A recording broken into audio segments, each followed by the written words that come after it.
Maybe I'm tripping. Slipping, dipping. Tripping, slipping, dipping. What's going on, everybody? Happy Friday. How you doing? Listen, China joining us remotely tonight. You dig? Who knew? It happens. It happens. What's good, everybody? What's good, everybody? Woo! It's a good Friday.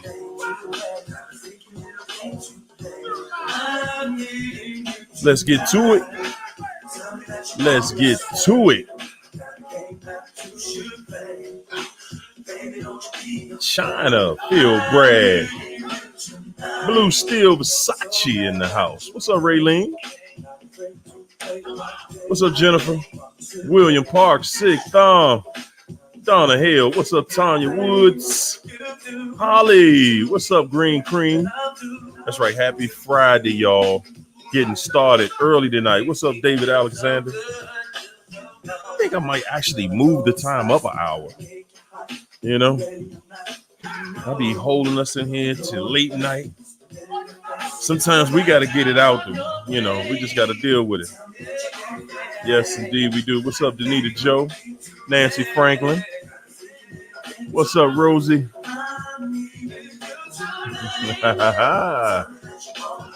Yeah, I knew that, Sick Thumb. Yes, indeed. Yes, I did. Yes, I did. I knew it. I knew it. Ooh, Tracy Bone Love Bell.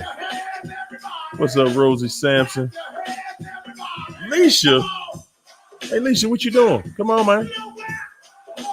Did I send you the thing? Uh-oh. Maybe I didn't. Let me send it to you. Hey. Yes, indeed. Yes, indeed.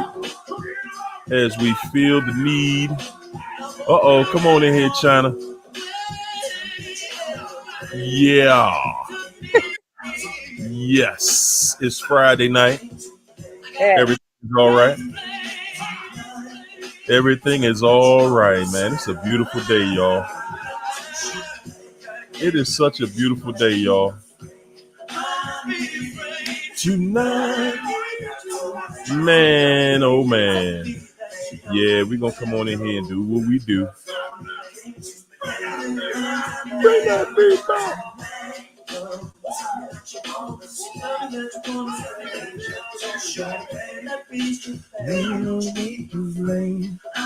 Y'all come on in. Come on in, my friends. There we go. There we go. I'm about to find you right now, Alicia.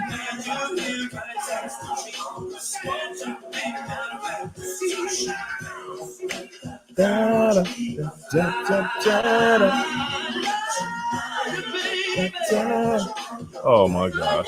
Come on, y'all. Come on.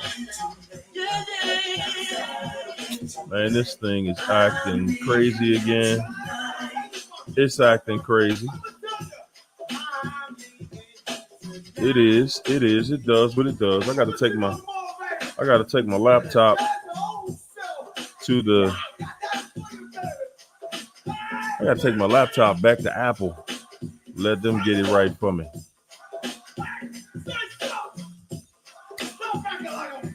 There we go. I got you. I got you. There you go. And an error occurred. Boy, oh boy.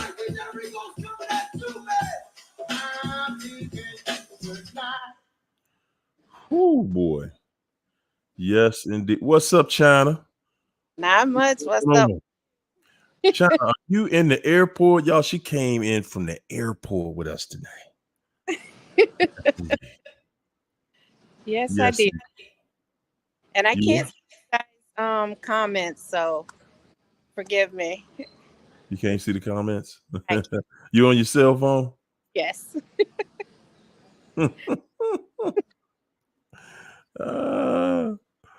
Oh my goodness. It's so crowded I needed to move around. Yeah, trying to navigate at an airport. Oh my goodness, man. It is, whoo boy. It is something. Yes. Oh wow. I couldn't get it to you, Leisha. That's what it is. You ain't on Messenger no more? What's going on, lady? Inbox me something. I know we talked on the inbox the other day. Good grace, did we? Maybe I'm tripping. Man, these people be playing on the internet, man. Be playing on the internet. Wow, man. It's always something. It's always something. So you headed out of town for the, oh my gosh.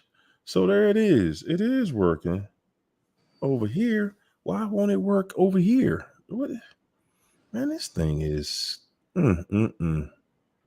this thing. Sometimes, man, technology be getting on my nerve. It do. It be getting on my nerve. Oh my gosh, man. She can't get it from the chat.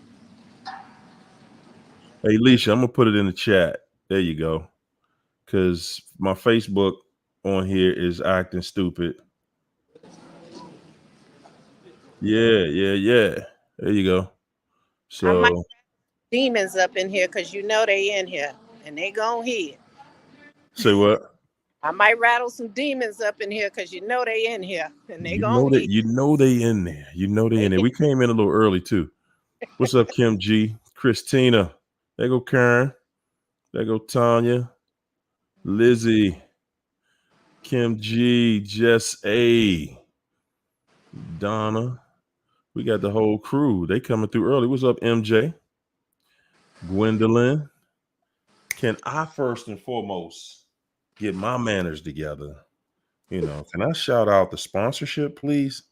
My main man, David Alexander. Yes, sir. Yeah, man. The people that show me love. I'm just saying, I gotta do it back. My main man, Dave in the house. My main man, Mike. That sounded like a Jason right there. Yeah. But he got it, and no question. Hey, Yola. Hey, Yola came through. Can I say shout out Connie Barnes? Yes, indeed. The love is real. The love is real, ladies and gentlemen. Yes, indeed. The love is real. I appreciate it.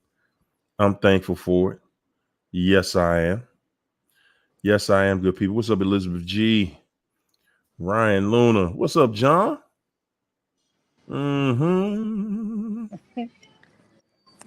So, China, we're going to get right to it because we know we ain't got you too long. Yeah. I ain't got you too long.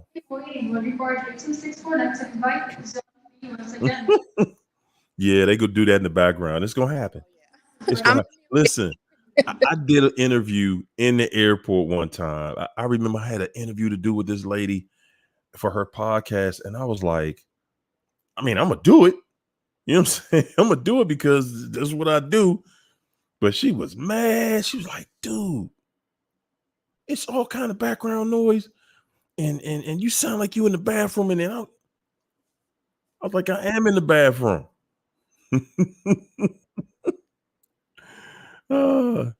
It happens, man. It happens. But China, today I wanted to touch on a couple things. I do. And while we have you, yes, I do. I want to touch on, what's up, Zena? Anitrius. Happy Friday. Yeah, I want to touch on Narcs and restraining orders. Okay. We're going to start out with Narcs and restraining. I know the title of the session tonight. The title of the session tonight is The Narc is Trying to Figure Out How to Get You to Take Them Back. Yeah. Yeah. Mm-mm-mm. And this goes right in with that. Yes, it does. Yes, it does. China, I think we lost you for a second. You know, you got that.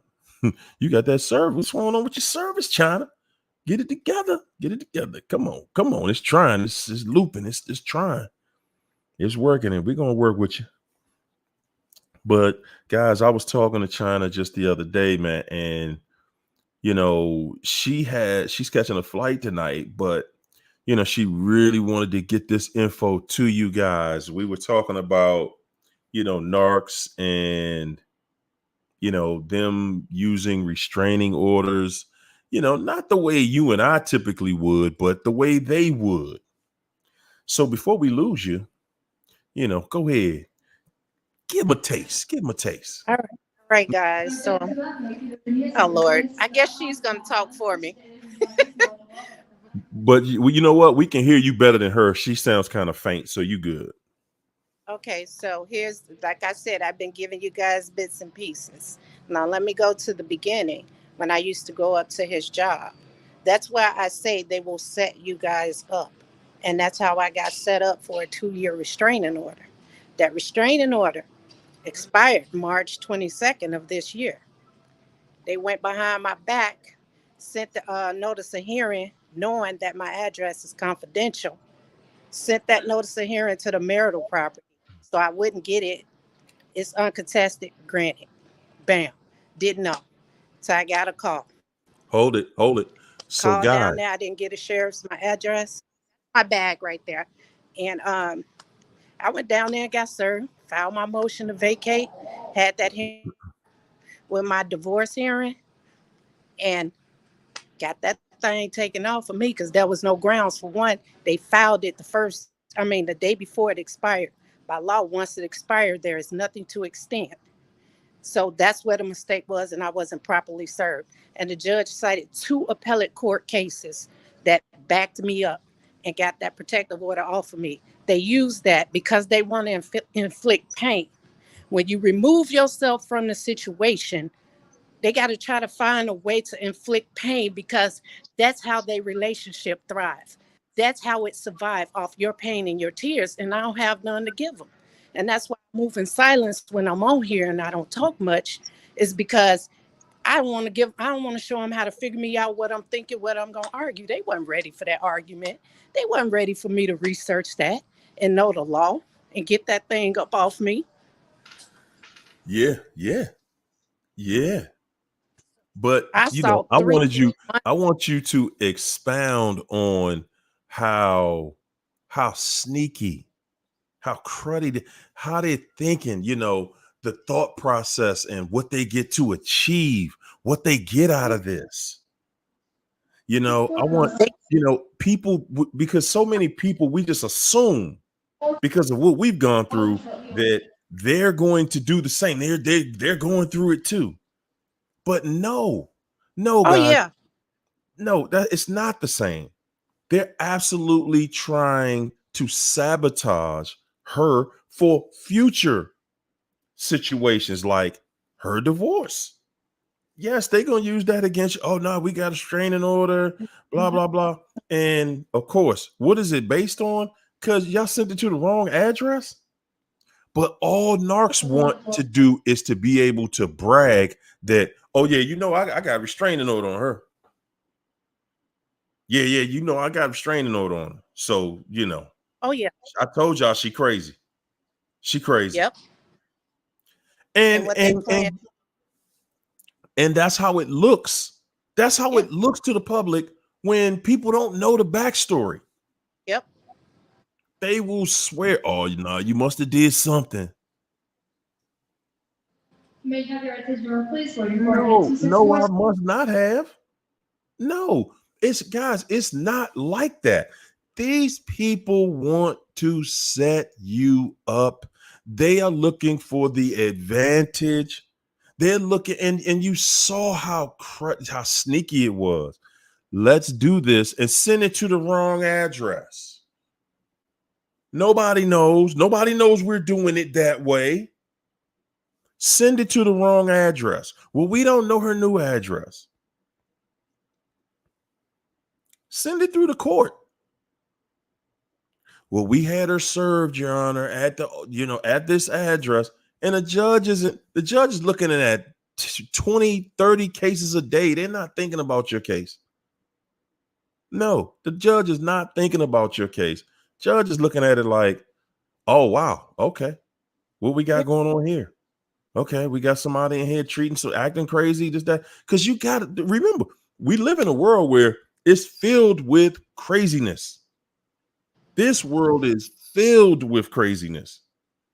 Every single day is just crazy out here. Yeah. You know?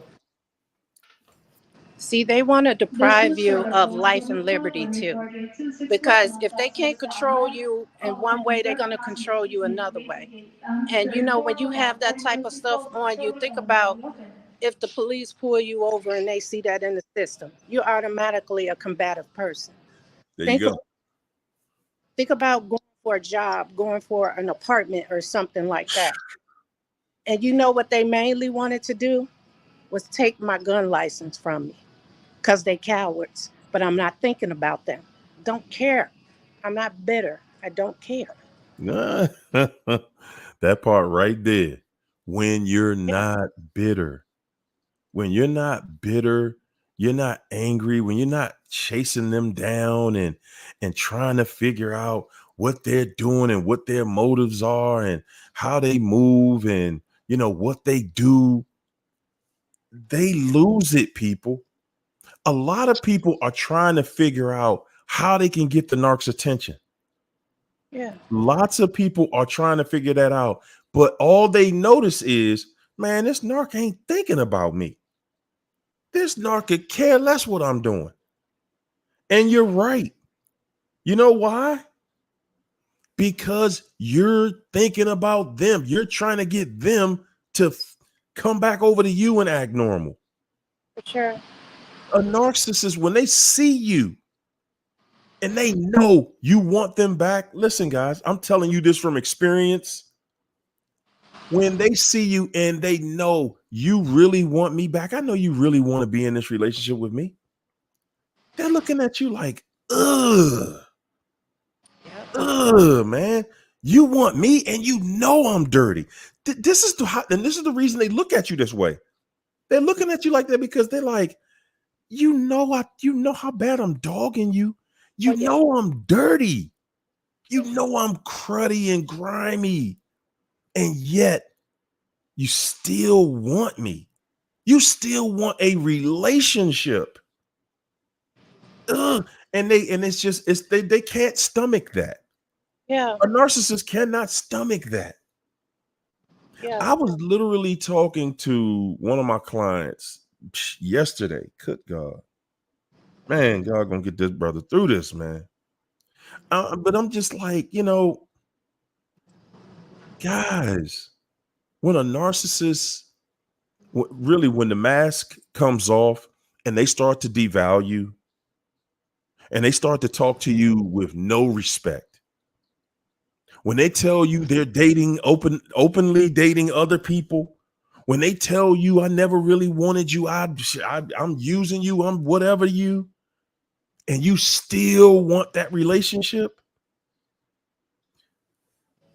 guys, it is the one thing that I can honestly say right there. That's the one thing that will keep a narcissist away. That's the one thing that keeps them away, knowing that you really want them back desperately. You want back in to the worst relationship you ever had in your life. That, my friends, it ain't gonna keep them away because, of course, they're gonna always mess up other relationships. So they'll eventually have to come back to you by default. But please understand, these people have no attraction, no attraction to people that really want to be with them. When they know you want, oh, I know you want me back. When they can play that game with you, when they can still play that game with you, that's when they're just like, hey man, you know, I don't want you. You want me. That's Right. exactly how they feel. But like we were talking about in this case, they're looking at trying to sabotage her program because she is no longer under his control. She's not under his control anymore. And guys, you're going to find that. You're going to find that when a narc sees that you're no longer under control, man, they're going to try anything. And Yeah. that shows you how desperate he is. He's filing a restraining order from against somebody that surely ain't checking for him. That It was, shows you this. That's his way of saying you're going to have to respond to this. oh, he's not, he never did it. It was her. She did it to begin with because she was irrelevant. I never approached her about him or anything. And she wanted Wow. to feel relevant. She wants me to acknowledge that she did something. She even do stuff on social media. Wow. Oh, you're still bitter because your husband left you for a white girl. No, that's what you want it to be. That's not what it is. She wants to be relevant and I won't give her that. And so she Wow. these things and he keep allowing it. But when I tell you, I saw three narcissists come unhinged in that courtroom. I tell you, the attorney and them, we were Yeah. sitting afterwards, we talked about the divorce and they walked out, and the guardian that lied them didn't like that at all, and I'm glad they did that. Wow. Yeah. So you guys were talking about, the divorce, and just out of nowhere, it's just they just Got up and walked away. She walked out and he tucked his tail and went right behind her. oh well, Yeah. and then she's pushing that paperwork too because she's looking at it like again, guys, remember the only thing he wants to talk about is you. Yeah. So you're the biggest threat. Yeah. You're the biggest threat in her life every day. She's looking at it like, nah, man, you ain't going back over there. You're not going back over there and leave me for her. No, you're not. No, you're not. She feeling some type of way, man. Yeah. Wow. She So, but trying to tell everybody, how long y'all been going through this? How long you been waiting to get? How long has this proceeding been going on? This has been going on since February 9th of 2022. That's when I, February 2022. That's more than 2 years ago, people. yeah, I filed a month after. He told you it took me a month to figure it out. What I was going through watching this channel, it got me. Wow, man. 2 years trying to get out. Guys, for all of y'all who trying to lock yourself in, cut gosh. Man, you'll see on the other side. Yeah. You will see on the other side. Hey, like guys, I know we started off a little early tonight, but please do hit that notification for people. Hit the like button so everybody else get that notification. Everybody else think we starting in 6 minutes, but we in here. Okay, we trying to say, hey, look, I got a flight to catch. Guys, that's how devoted, that's how convicted we are to this. Okay, we gonna make it happen. Oh yeah. And this is what the other side looks like, because the day when you can go to court the day before and it gets continued again and you say the hell with that, I'm still going to live life. That's what the looks like, guys, because I'm not letting that get in my way. But I promise y'all this though, that guardian that light him stepped up, and I'm glad he did this because he demands that this end. He said, if we don't get this paperwork together and work together, we're spending next weekend in jail. Do you know they tried to hold off? I sent the email, say, hey, I didn't get this information. He didn't respond. The guardian that lied him respond to that email because I put them all in there to make so they can know I'm asking. He said, reminded us of our stance and how they walked out the courtroom. He's furious about that. And he said, you guys are going to spend the weekend in jail if this paperwork is not done. Got that paperwork. I got that work. You got that work? Got that work. Oh boy, oh boy. Tune in next time. It's going to be over, y'all. You know what? China, I'm holding my breath every time you tell us you going to court. Oh, this it. Because it's like, man, it's been it for the last 2 years. It's been okay. We got next month. Okay, we going in 3 months. Okay, we got 6 months. Every time they find a way. But this is all they had left. This is the last thing they had. These people are tired of coming to hearing after hearing after hearing after hearing. Think about it. These are attorneys having to, take off their schedule, and the guardian ad litem is doing it for free. So think about it. He don't want to keep coming. He put his foot down. He said, this is it. All that paperwork is to be in. Say this is it. Either It, y'all get the paperwork. So you said he told y'all, he made y'all a deal. Either y'all get it done or y'all get it done while y'all in jail, and y'all sit in jail till it's finished. that's what he said. We'll be passing paperwork back and forth. Imagine how irritated the guards would get having to take that to each cell. Man, that is unreal. Just to say, hey, well, okay, we're gonna be here then. We're gonna be here till whenever because and it's like it's like who has the strongest will at that point? Who's willing to sit in that cell the longest to stand on their point? To me, I don't like that decision. I wish it was more so based on let's do what's in the best interest of the situation, because trying to get people to agree to something that they're not going to agree to, it's like, hey man, we could be sitting here for 5 years. Like I just did 5 years over there because I ain't doing this. We can't do this. Yeah. Yeah, that's a lot, man. That's a lot. That's a lot of time that you're losing. And and inevitably, is there such thing as a win at that point? Yeah. I mean, Man, oh man. for them to say that the judge was like, this is the most acrimonious case I've ever dealt with. And I must say it's not on my behalf. I only can do what I'm allowed to do. I turn in my paperwork, I send emails, I'm ignored. And I allow the attorney to blame me. But you know what? He got caught in the biggest lie with what he did with that protective order. And the judge see him for the liar that he is, because he Mm, said it wasn't known that my address is confidential. Remember how I told you guys they depend on this judge not to remember what happened in the previous case? And that judge said, "Oh yeah," he said, "because I remember uh, um, what do you say? A statute that I looked up that she proved that her address goes through the state, which they run through Chicago and send back to her." He said this has been well known and settled. So he wow. lied. Wow. Yes.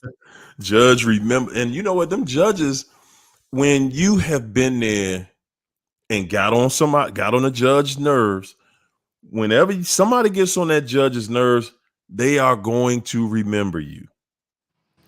And he has to remember this case at this point because it's like, look, man, okay, we've been dragging it out. And the crazy, and guys, this is the main part of this I want y'all to really see tonight is this dude he filed for divorce and she been waiting 2 years to get there. No, I filed. Oh, damn, my bad. I filed. In the beginning, I didn't ask for a dime. I just wanted his signature. I don't even want his name, because you guys got to understand, when you keep these people's name, they feel like they really own you. They feel like you still attached to him. I don't want his name. Let him Whew. to somebody else. I don't want no attachment to him whatsoever. Wow. Yeah, there you go. There you go, man.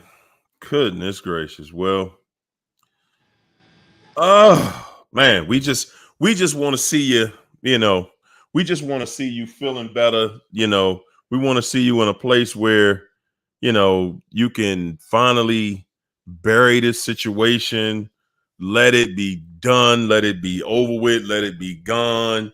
Because it's like, how much do you got to put up with? How much do you have to deal with to, get this situation where it is, to get it where you're trying to go? Like, look, I just want out. Can I go, please? Please. You Yeah. know, we got a kid, we got kids here. So, of course you have an obligation. Yeah. That's for everybody with children. And it's not just monetary. Yeah. That's not just monetary. That is, these children need to grow up and they need to know you and they need to have a relationship with you. Not one of those bitter, I hate your mother relationships either, or bitter, I hate your father relationship. Yeah, for You sure. know, yeah, man. It's like this stuff out here, they play the game on us like we so bitter at the end. But at the end of the day, it's like you've gone through all of this stuff and and somehow we still expect these people to somewhat act normal, Yeah. you know, somewhat act normal so we can just get out of it. Let's just get out of it because we're not good for each other. We both can see that nobody's happy here. So you do you, I'm gonna do me, but we still have to raise these children and we still have to do what we need to do. Yeah. And especially if it's a situation where, look, I'm not checking on you. I'm not checking to see what you're doing, who you with, whatever, vice versa. Man, let's just let it go. Let that situation be gone. Let it be dealt with. It's done. It's over. We're at a good place now where, you know, we're not checking behind each other. Hopefully, well, I guess he's not at that place, but because they never get to that place. They never get to that place, man. Man, let me shout out my man Lawless. Thanks for that super chat, champ. Lawless said, man, it's hard to tell. It's hard to tell others about this abuse. They think that you are still in love with that person or something. Yeah. It's lonely. They don't understand. Man, oh man. Bro. That is the gospel in here tonight. Yes. They do. People look at you and it's like, man, people expect you to have this button, right? That you just turn it off and okay, I don't feel nothing for that person no more. Right. Like, man, come stop. Well, listen, guys, we've gone no contact, right? But please understand, yes, we still think about that person, not in a way where we thinking like, how can I get back with them? But the stuff that they've done throughout your relationship, that stuff is going to be on your mind for a while. It doesn't just go away. Yeah. And especially when all you had was the best of intentions. You're like, listen, I'm trying to do this the right way. I want my family together. I want my relationship tight. I want everything to work out the way it's supposed to work. But at the end of the day, it's like, well, this person is like, nah, man, I'm not going to do right. I know I signed up for this. And I'm going to tell you something else, man. A lot of us get into marriages thinking that, what the hell? We get into marriages thinking that that the other person has manners, that they grew up with manners. Somebody taught them manners. Mm-hmm. And let me tell y'all, man, you lying to yourself if you think everybody grew up like you did. Yeah. And some people just they know what they're supposed to do. They just not doing it. Yeah. They're saying, look, man, I'm not doing that. I'm not going to act like somebody who got some sense here. For what? No, they will get you trapped into a marriage. And that's exactly how you feel, like you trapped. Yeah. You go into it thinking, I'm going to do all of these things and I'm going to show this person through loving them. I'm going to show them that, man, it's going to be the best relationship that you've ever had. And you're looking at it and you're trying to figure out why. Why can't I get this together? Why can't we love each other? Why won't this work? You know, you find and guys, the one thing that's going to open your eye, that's going to hurt the most in these toxic relationships is the thing that hurts you the most is when you actually see that this person is not going to do for you what you did for them. That's going to be the most brutal, painful eye opener in every relationship that you have. Yes. You're going to sit there like, whoa, all the stuff I've done for you. We really having this conversation? And guys, when they snatch the rug from up under you, they have no remorse. They're not looking at you thinking, what did I do? Or, they're not looking at you thinking, well, the right thing to do would be to, do for you what you've done for me. We are looking for that. And a lot of y'all are staying in those toxic, cruddy relationships. Toxic, cruddy relationships just based on the fact that you're like, man, I'm waiting. You're sitting back and you're waiting. You're waiting for this person, whether it's your woman or your man, you're waiting for this person to reciprocate. You're like, man, we can get through anything if I can just get this person to reciprocate. And you cannot. They will not. They know the narcissist feels like that's the hold that I got you on.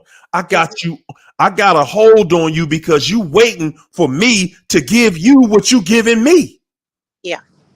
And they're not going to give it. They're not going to get, I'm telling y'all everything up. That's right, Janet. Janet Cross just said it. It's pure games. That's all it is. They're going to run every game that they possibly can. Shout out to my main man, Mike. Mike came through with the sponsorship tonight. Appreciate the love, homie. My man, Lawless, thank you again, sir, for that super chat. Lawless said, my family told me that it was my fault that I went through it. Wow.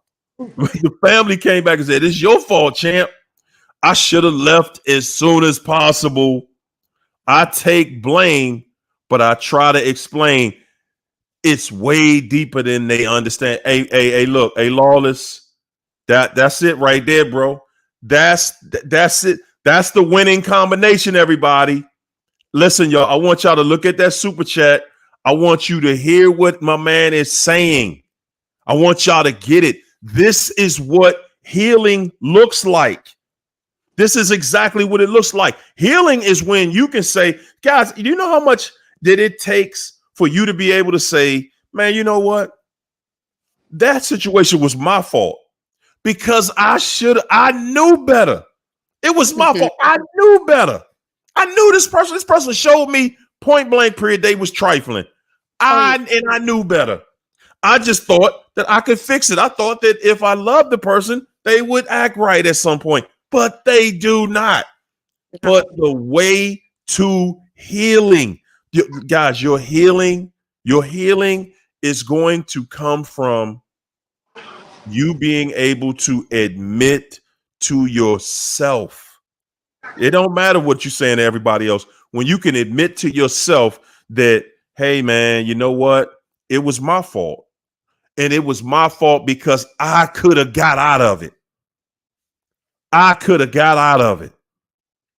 Oh, my goodness. Lawless went on to say, it's traumatizing. Just pure, unadulterated evil. And it is. Yes. It is. Think about it. China, man, sometimes I don't say it I don't say it to you, but a couple of times you've gone to court and I just been like, damn, man. Like, wow, why they don't just let this woman just, hey, man, look, it's over with. Here's the paperwork. It's done. You know, no, we ain't got to come. We ain't got to see you back here no more. Don't worry about it. It's done.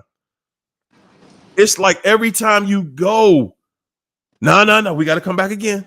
Oh, yeah. And he loving it. He loved it because he don't have control over your conversation no more. So now you're forced to have this conversation.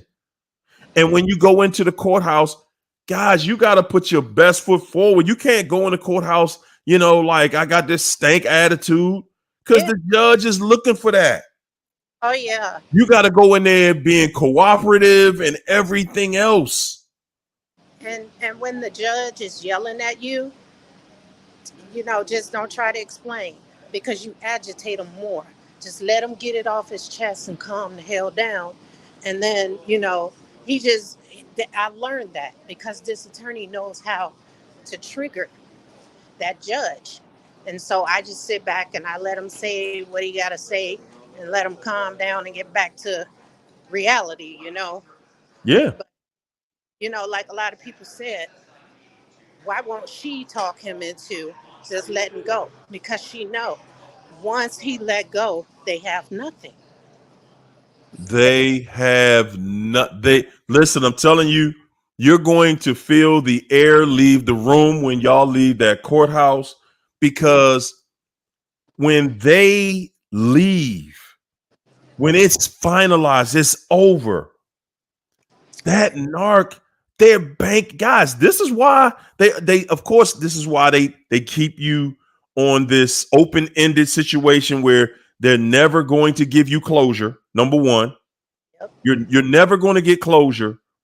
But the second thing I want y'all to understand is they're using the fact that you're not going to have closure. They're using that and they're hoping that one day, because you want to hear that validation from them, they're hoping that one day you'll have a conversation. Oh, yeah. The conversation is not going to be what you want to hear, though. It's not. It's not going to be the things you want to hear. The conversation is just to see if I can still access you. Yep. And Yep. guys, all I'm saying is, man, if you know like I do,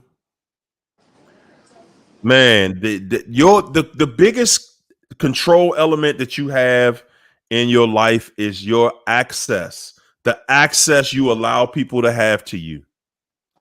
If you're walking around and you don't have any boundaries nor borders on your access, then these people, you already know they don't respect you. For sure. Okay. One thing about a narcissist is you're going to have one of two things. Okay. You're either going to have a relationship with them or you will have respect from them, but you will not have both. Oh, for sure.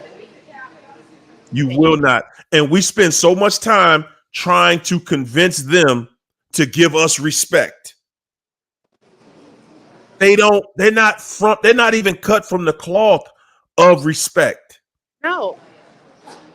They're not going to give anybody. They're not going to give you any respect. You're the one in a relationship with them. Yeah. And if you notice, you beg for it and they demand it.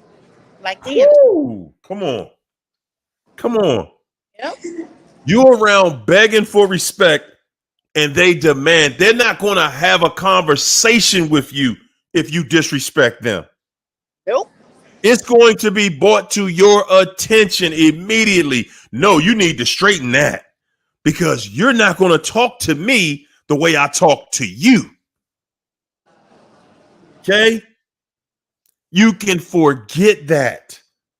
There will be no you talking to me the way and treating me the way I'm treating you. For sure. Guys, they look at that as being weak.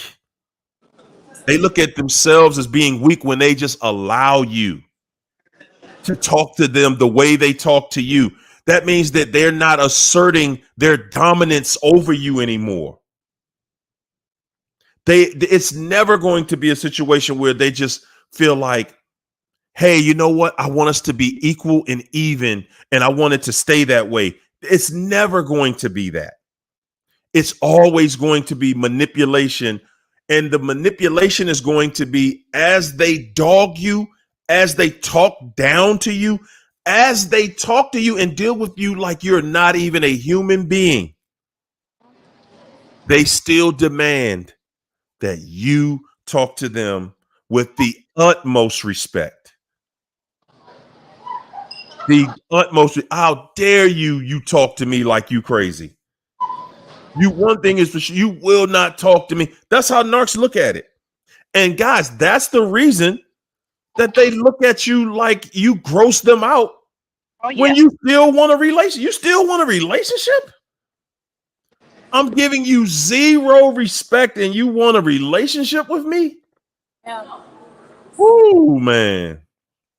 I like that comment that Second Amendment for Life made, saying they are the enemy. They're not even an acquaintance. You call these people close, but they are far from being close to you. Man, oh man, yeah, the people that are closest to you, that's where betrayal comes from. Always from the ones closest to you. Oh yeah. Nicole Miller said, "My husband emailed me to hook up one day." Wow.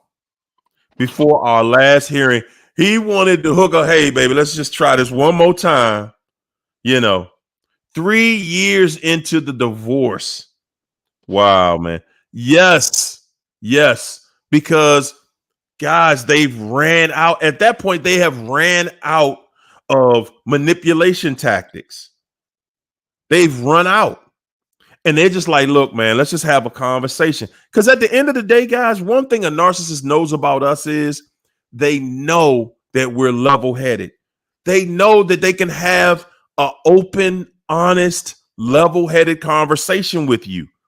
They just have no desire to have that. Exactly. Exactly. Exactly. They're only going to do stuff like that when they're desperate. Yep. Yeah. And you notice if you take away the same thing that they take away from you, that's that's why I said if you mirror, if they don't show you respect and you don't show them none, they give you their silence, you give them yours, and watch how they go crazy. They take away from you the very thing that they hate because they can't handle it.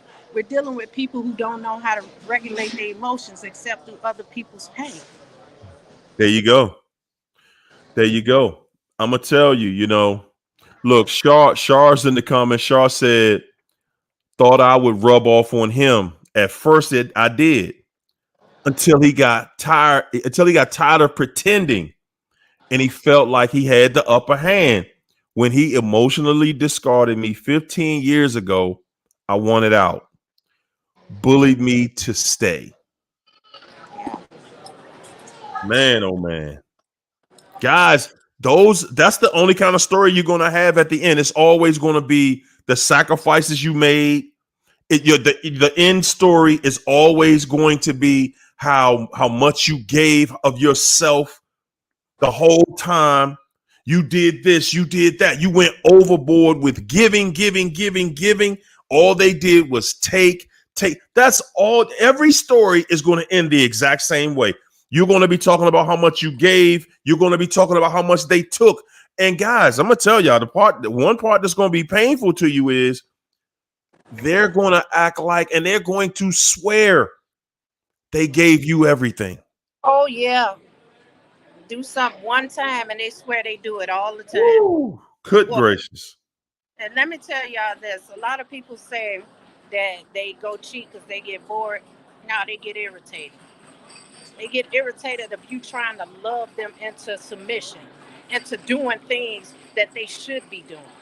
Your love Hmm. is a demand. It's clingy. They hate it. It's irritating, and so they It want to is. create something else and try to get them to feel that way, and then do the same thing over and over and over again. They do Ooh. not want our love. It's irritating to them. They don't get bored. They get irritated. You disgust them. They hate Wow. the sight of you. They hate, and that's why when they say, "I didn't ask you to do something," they didn't. They didn't want it. They was irritated by it. And had Mm. away from it. They weaponize that against you.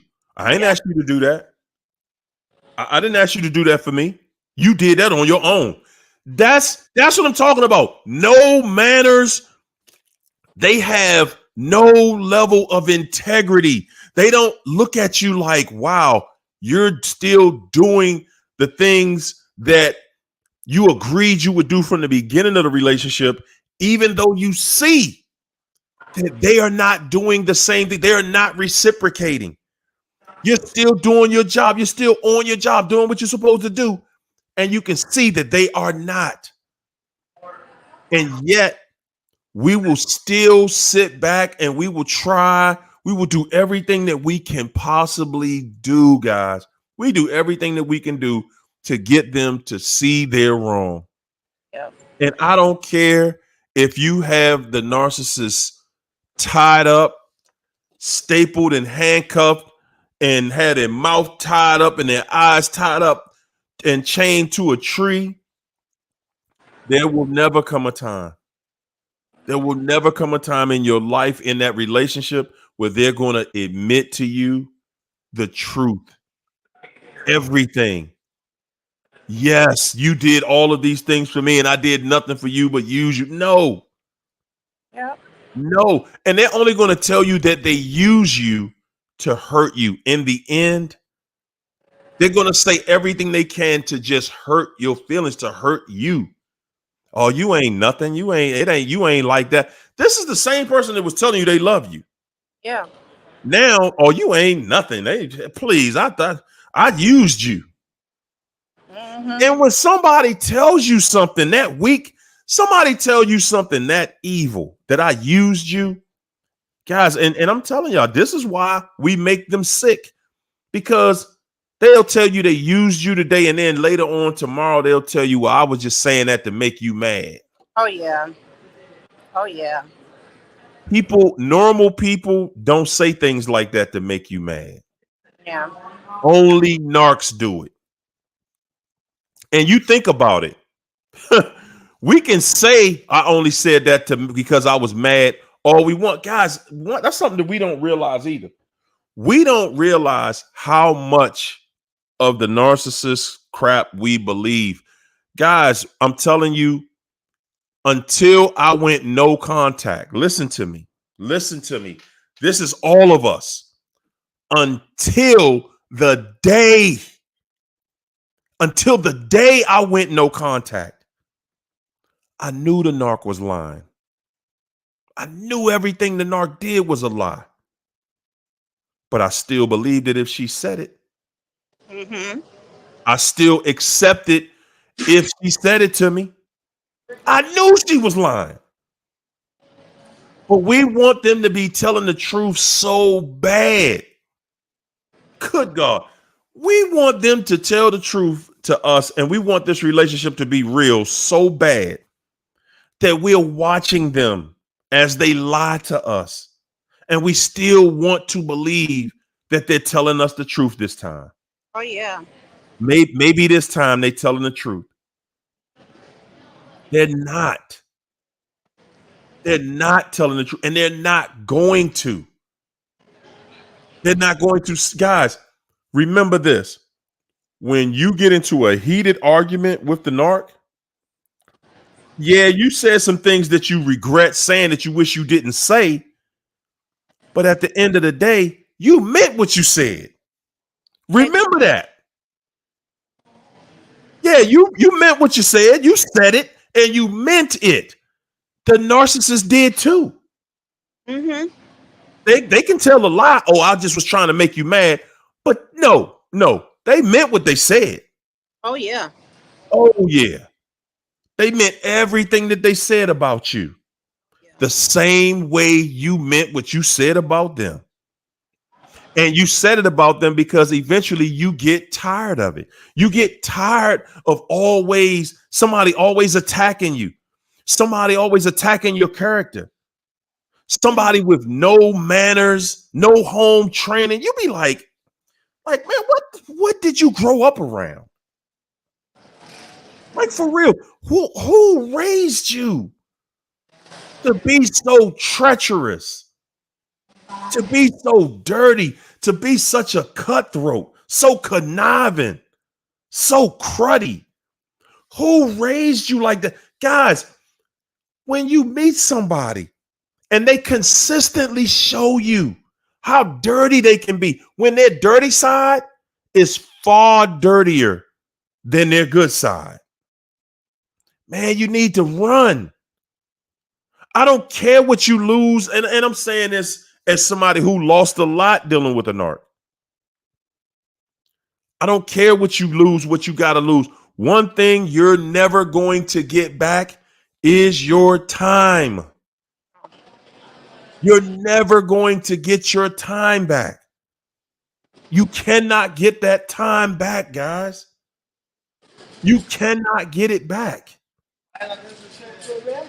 I'm telling you, man, that's going to be your biggest regret, that you just wasted all those years. And the thing about it is this. I get it on our side. Guys, we're in a place where we never thought we would be, because we truly believe that once you get into a relationship, especially once you get into a marriage, we believe that that's it. This is it. This is the rest of my life. A narcissist is looking at it like, man, I hope this can work at least 6 months to a year. Narcs get married knowing, hey, man, I hope we can stay together for at least the first year. You know, maybe 5 years. They had some children with you. They like, oh yeah, I done bought myself 10 years with you, easy. Oh yeah, you gonna take this mess off of me because you want that child. Your nature is saying, I want that child to grow up. See, it's something embedded inside of us that tells us that's nature. That's God. That's saying you're supposed to be with this person, and this is a family unit. It's supposed to stay together. Yes, this family unit is supposed to stay together. But when you're dealing with, but the thing is guys, we're doing that with the devil. You're doing it with somebody that no matter what you do, I don't care how much you're going to take. Because I've talked to people, guys, I've talked to people that have told me flat out, I don't care how much I got to take. I just want to be the one that made it through all this craziness with that person. I want to be the one that makes it to the end. They don't care that they got to compete with other people. This is a narc's dream. Having a spouse that is willing to fight other people just to stay in a relationship with you. And then the narc leaves that person. They still leave that person. After that person has gone out and fought other people and fighting to stay in that narc's life, they still leave that person. Oh, yeah. Still leave you and leave you saying this is toxic. Oh, yes. Oh, yes. That's what I heard. Yes, Lord. That's what I heard. Ooh, good God. Telling you that you're toxic. Oh, yeah. Oh, he didn't call me that. He said this. Because he know better. And that's their favorite words, because they try to, deflect and throw everything on you. And the reason they leave you is because they still want you to chase them. They need you to chase them. Because they don't know if that situation is going to work out. And it gives them an ego boost. So they need you. Because don't you think they would do it cordial? They would leave like, look, this is not working for me. I need to go work on myself. I think we need some time apart. They don't do any of that. They abruptly But they're going to keep them clothes at the house, though. Yeah. Oh, yeah. That's called Save My Place. I'm coming back. Woo. Save my place now. I'm going to go try this other thing over here real quick. Okay, I'm going to try this other thing over here. But it's likely this other thing won't work. So I'm going to keep my clothes here. I'm going to keep my favorite pen. I'm going to keep, my lucky shoestrings over here just so I can come back, one day out of nowhere. Because ultimately, guys, they would love it.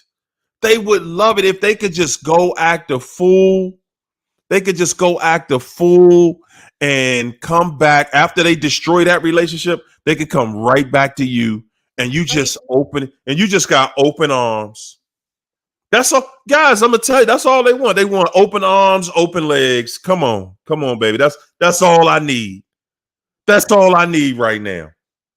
Let's get back together. Let me tell you guys another reason why they want you to chase. Because they know they screwed over so many people that a lot of people don't fuck with them. Forgive my language. So for somebody to chase them, it makes them feel like somebody wants that they're not that worthless, that somebody do want to be around them. Because my ex, nobody fuck with him but his family. I'm sorry, y'all, but that's all he had. And he got to have that family unit because they are enablers. And that's why they toxic people, because they are enablers. They need that, but they definitely need you to chase because they know people leave their ass alone for good. Yes. Yes, they do. But you know what? I'm glad you said that, China, because I've heard other people say that exact same thing, man.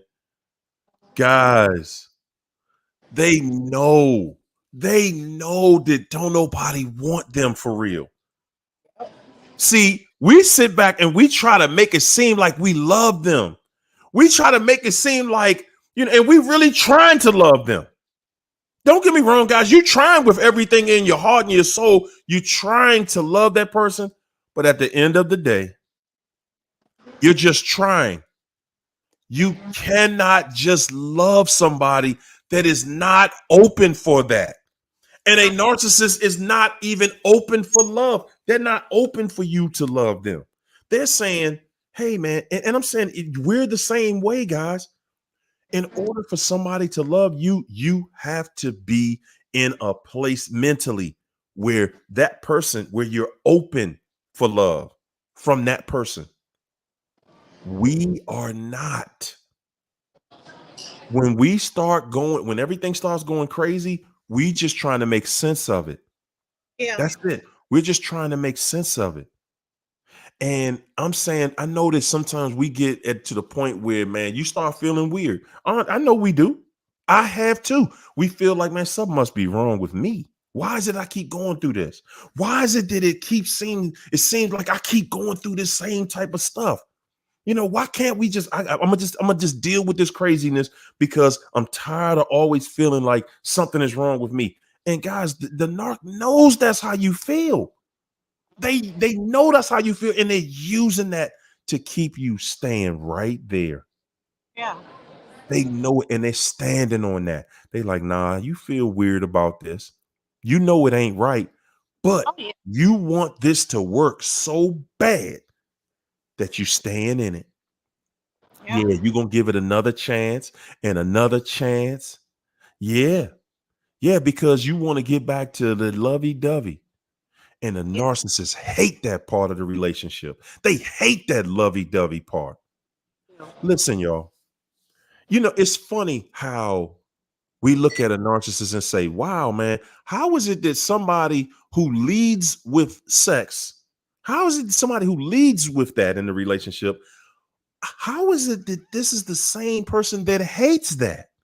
How could they be somebody that hates it? That doesn't make sense. Guys, when a narcissist is being intimate with you, man, they can't stand. They're like, ugh, man. Yeah. Ugh, this don't feel good because I'm getting feelings from this. I'm getting them same weak feelings that you feel. Yeah. Yeah. Let Yeah, me I'm gonna start talking different. I'm gonna start acting different. I'm gonna stop wanting to be with all these other people. Hold it. Let me get myself back in check. Yes. Guys, I'm telling you, these people don't want, and it may seem like they're initiated enough, right? Yeah. Yeah. Yeah, that's exactly what they want you to think. They want you to think that. They No, anything that means that they're intimate, that they're one with you. Nah, man. They hate Yeah. it. Who's you going to say, China? I was gonna say that they lead with that because that's the biggest investment. They love confusion, and There they you know go. that's what confuses you and causes you to ignore things that you know you should not be ignoring.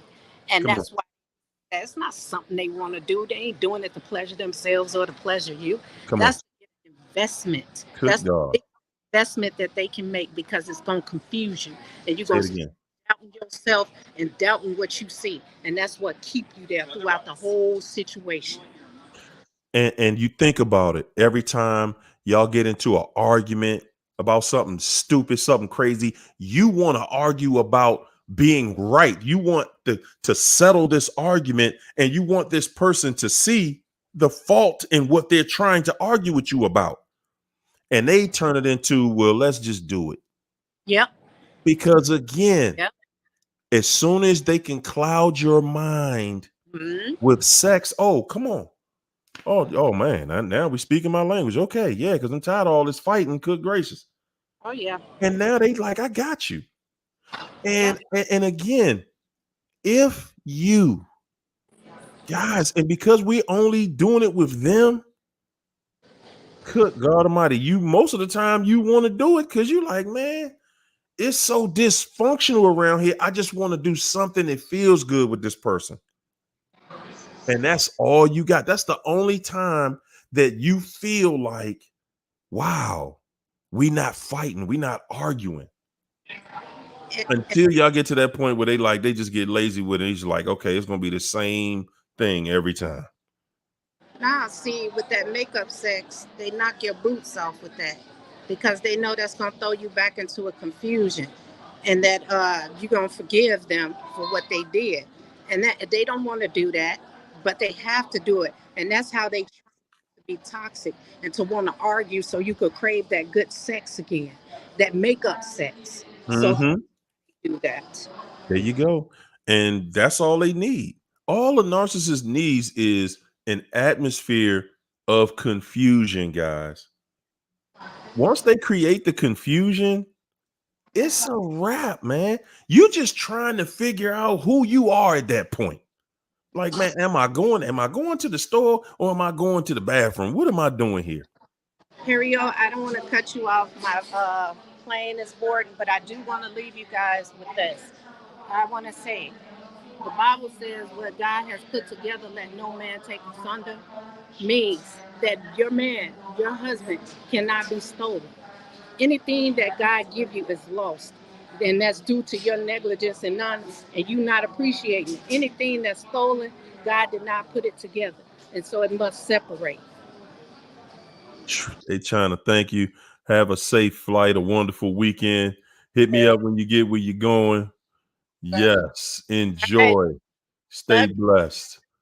We see you next week. you. See ya.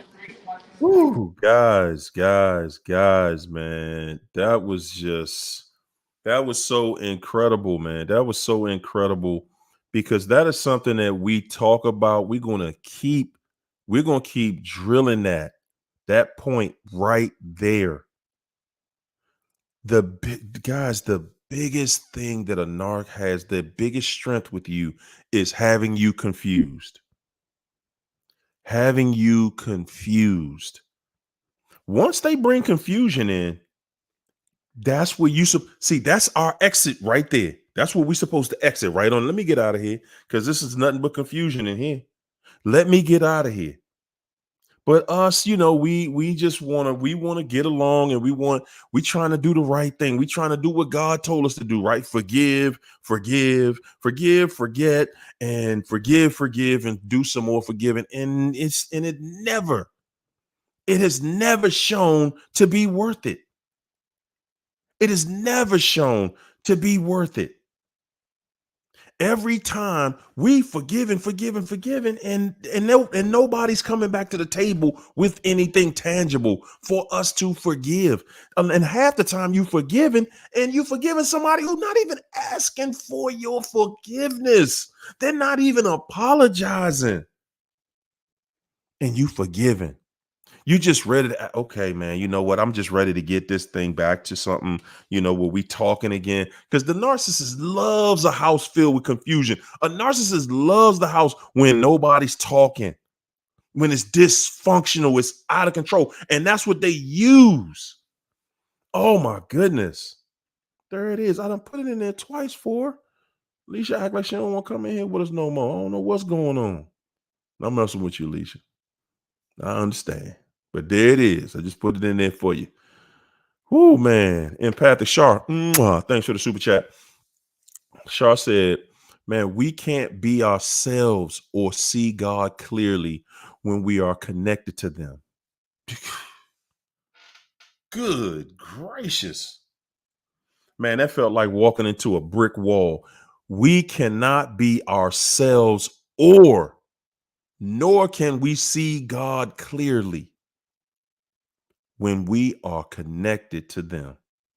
You cannot have a conversation with the devil today and then be talking about you and God. It don't work like that. Break contact and find yourself and God. Come on. God is right there in us. Every last one. Remember, if your relationship done changed and you got away from God, remember who got away. Because God's staying with us. Sig Thumb. Thanks for that super chat. Sig Thumb said, whenever I try to address something,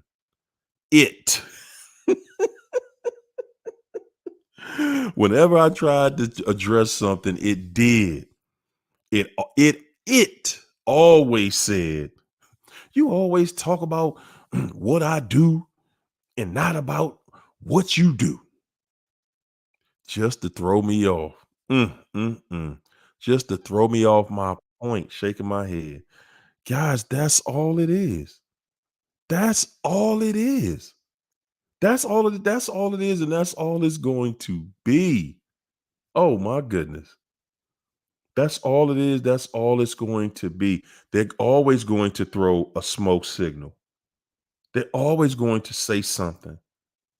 They're always going to do something to just show you that, hey, you know what? Hey, man, I changed the subject. And they're masters at that. Y'all sitting there going through something, and what do? You're trying to get this point like, hey, hold it. You done started this argument. Let's get to it. And they're sitting there like, nah. You're about to expose me. Guys, once you get to the point of exposing the narc, they're going to change the subject. Okay? They're going to change the subject. They're going to say, I don't want to talk about this no more. Listen, I don't want to talk. This is turning toxic. I don't want to argue no more. They're going to act like a big kid. They're going to act like a big kid because they love doing things. But that accountability piece, man, you can forget it. The accountability piece, you can forget it. And for all of you guys who think, if you think they're just going to let you go, even though they did what they did, man, you can forget that. Okay. You can forget it. Look who we got in the house, y'all. Look who we got in the house. Look at our girl. What's going on, man? What's going on? We missed you in here, man. We missed you. But hey, we taking you back tonight. We got you. Yes, indeed. Yes, indeed. I'm so glad. I'm sorry I couldn't find the link, and I was just watching and loved it in China and you guys, and it's amazing, man. Like these narcs, they're really taking us by storm these days, man. Man, listen, every which way we roll, we finding out that no matter what we do, they're going to come back with something crazy. They're going to do something to offset you. They're going to do something to throw you off your rhythm, everything that they got going on. And, one thing that I can say that we're learning, and I mean all of us, even the people that refuse to let go, everybody is learning that the narc is living a life of total fraud. They are a total, complete, everlasting fraud. And one thing that I'm noticing is that that's part of what keeps us with them. Yeah. Our belief that there is no way in this world that we live in that you destroyed this relationship, our family, everything. It's no way you did this for that. It's no way you did that. Man, it's like, can I can I chime in for a second? When it's part of the game though, right? It's part of this game that you don't realize that you're playing until, you do recognize it, until the mask falls, until you start to, piece things together, and they're able to see and discern that you know what's going on. Because the fact of the matter is they're keeping you in a constant state of confusion, a constant state. I call it like that benefit in the doubt. You ever get trapped in the benefit of the doubt with the narcissist like 1,000 times? And then, like you said, during that time, see, when you're in a place, I always feel like when you're dealing with a narcissist, it's like you're stepping into a time warp, because you are losing time without realizing you're losing time, because you're in the crisis mode of trying to move through the fog, all the confusion, and before you know it, 5 years is gone. Come on. 3 kids later, Oh. and you're like, what happened? And that's why I believe it's absolutely satanic. It is so demonic, because it's robbing you of your time, it's robbing you of your purpose, it's robbing you of your identity, and it's robbing you of your future. It's so bad that it's relying on you to take out your own future. Come on. The narcissist just creates the environment for you to start to destroy your own life. Think about it. You're in an environment where there's so much toxicity, right? That they're not relieving you from. They're not going to stop being toxic. So the whole agenda is for you to take yourself out. And that can mean take yourself literally out and go no contact, or take yourself out, like just surrender to whatever abuse is coming your way. That's right. That's right. Mm-hmm. Yeah. I mean, again, we sit back, we want so badly. Mm-hmm. We want so badly for this to not be our truth, that I'm in a relationship that failed. Guys, we are natural born winners. So for us to be in that category, Yeah. and then I'm saying, and we gotta start shouting ourselves out. We love you back, China. We got to start shouting ourselves back out to say, man, we are natural born winners. That's the reason why it's so difficult for us to go through this, because naturally we are winners. And when you're with a natural born loser, guys, they already know. The narc has the advantage. They already know I'm a losing this. They already know it, but they know that you're a natural born winner. So you're going to fight. You're going to fight for your record. And listen, guys, we want to be in one good relationship. One. They already know. They know the blueprint on us. Mm-hmm. And that's why it's imperative that we catch it in the beginning, not on the back end. Because, guys, this stuff been going on since the beginning of time. But they haven't always had conversations like this about it. This has always been going on. But they didn't have conversations this way. They would say, okay, this person has that evil spirit, or they have that wicked spirit about them. And then we would try to get them to go to church and pray it out of them. They going in church to infect people. This devil going into the church to see who he can fool and trap right into the same lifestyle. Absolutely. Yes, they're not going in there because they like, oh man, I really want to get it together. No, they're not trying to get it together. They are there for destruction. That's it.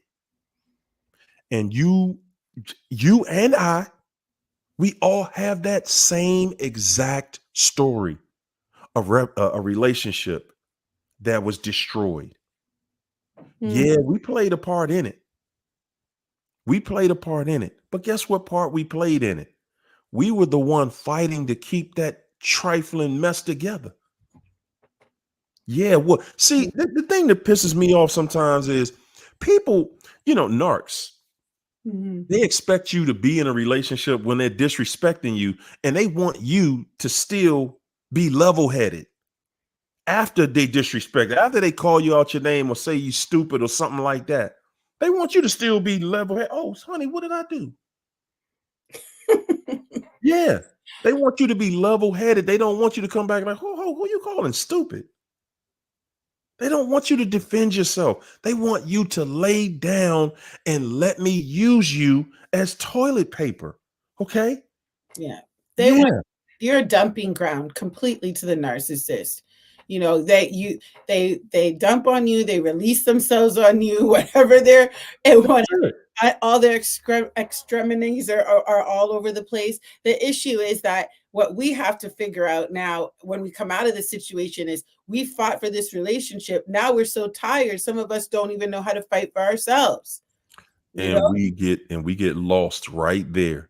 Yeah. We get lost right there because we have, and guys, I'm gonna tell y'all, man, this is something I gotta put this out there again. I gotta reiterate this because it is so vital, man. Guys, when you are talking to the narcissist, when you still are open for these conversations with them, guys, believe it or not, you're still under that illusion. You're still under that illusion that they might be telling the truth about this. Well, I think it's also, there's no way you can't discern even for yourself. We tend to see things. We tend to think that even the narcissist is not going to go that low. We tend to see things through our own lens. There you go. Right? Exactly. So when some of us have done some rotten things too, but thanks be to God, we've had some level of conviction, some moment of reflection. You're like, maybe I shouldn't have done that. There you go. We're trying to exercise grace, but you said something powerful before, is that even the thing called grace can be weaponized in the hands of the narcissist. The narcissist always knows that you're going to give them another chance. They always know that they're not going to be held accountable. Even when you think you're holding them accountable, you think by having a conversation that you're going to make the narcissist accountable. No, you think by having, a conversation looking for closure is going to bring some accountability, that even when you go no contact, a year later, they're going to say, you listen, I'm sorry. And even if they do, it's not real. It's just another tactic to pull you back in. So these people are, put it this way, you can never trust the narcissist under any circumstances. I don't care if they're your baby daddy, your ex-husband, your ex-wife.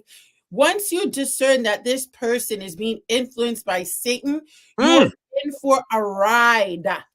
Say that. This person, the Bible talked about Judas. Jesus Christ is sitting at the table with Judas. And the Bible says that the devil went into Judas. The devil wasn't always in Judas. Judas was probably one of his right-hand men, one of his favorite disciples. He was one of the 12 picked. Yes. What did it say?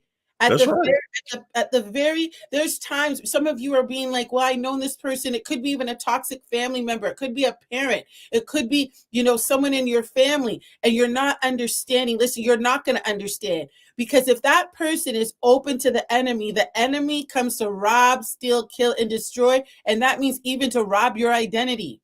And so guess what?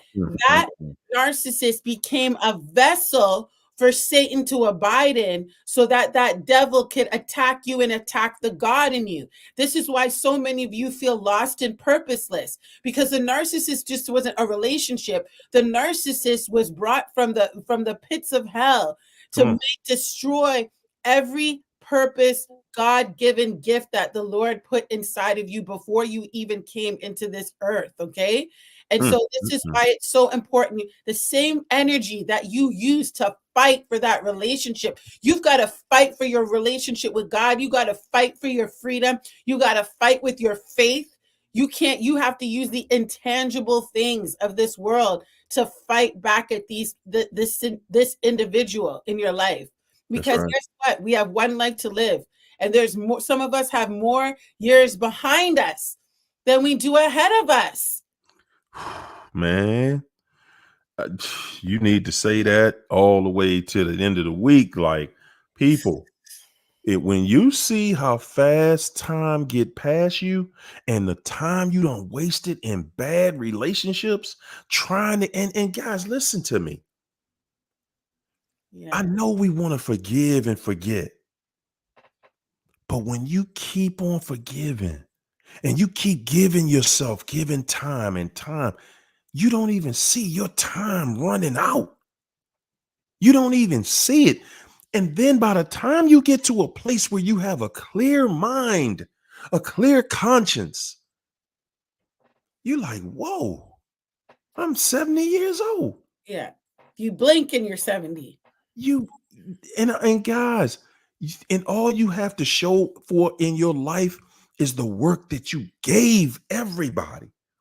And you gave to people that didn't deserve. And I'm saying this, for me, I would much rather say, okay, yeah, I had some bad ones, but I figured it out.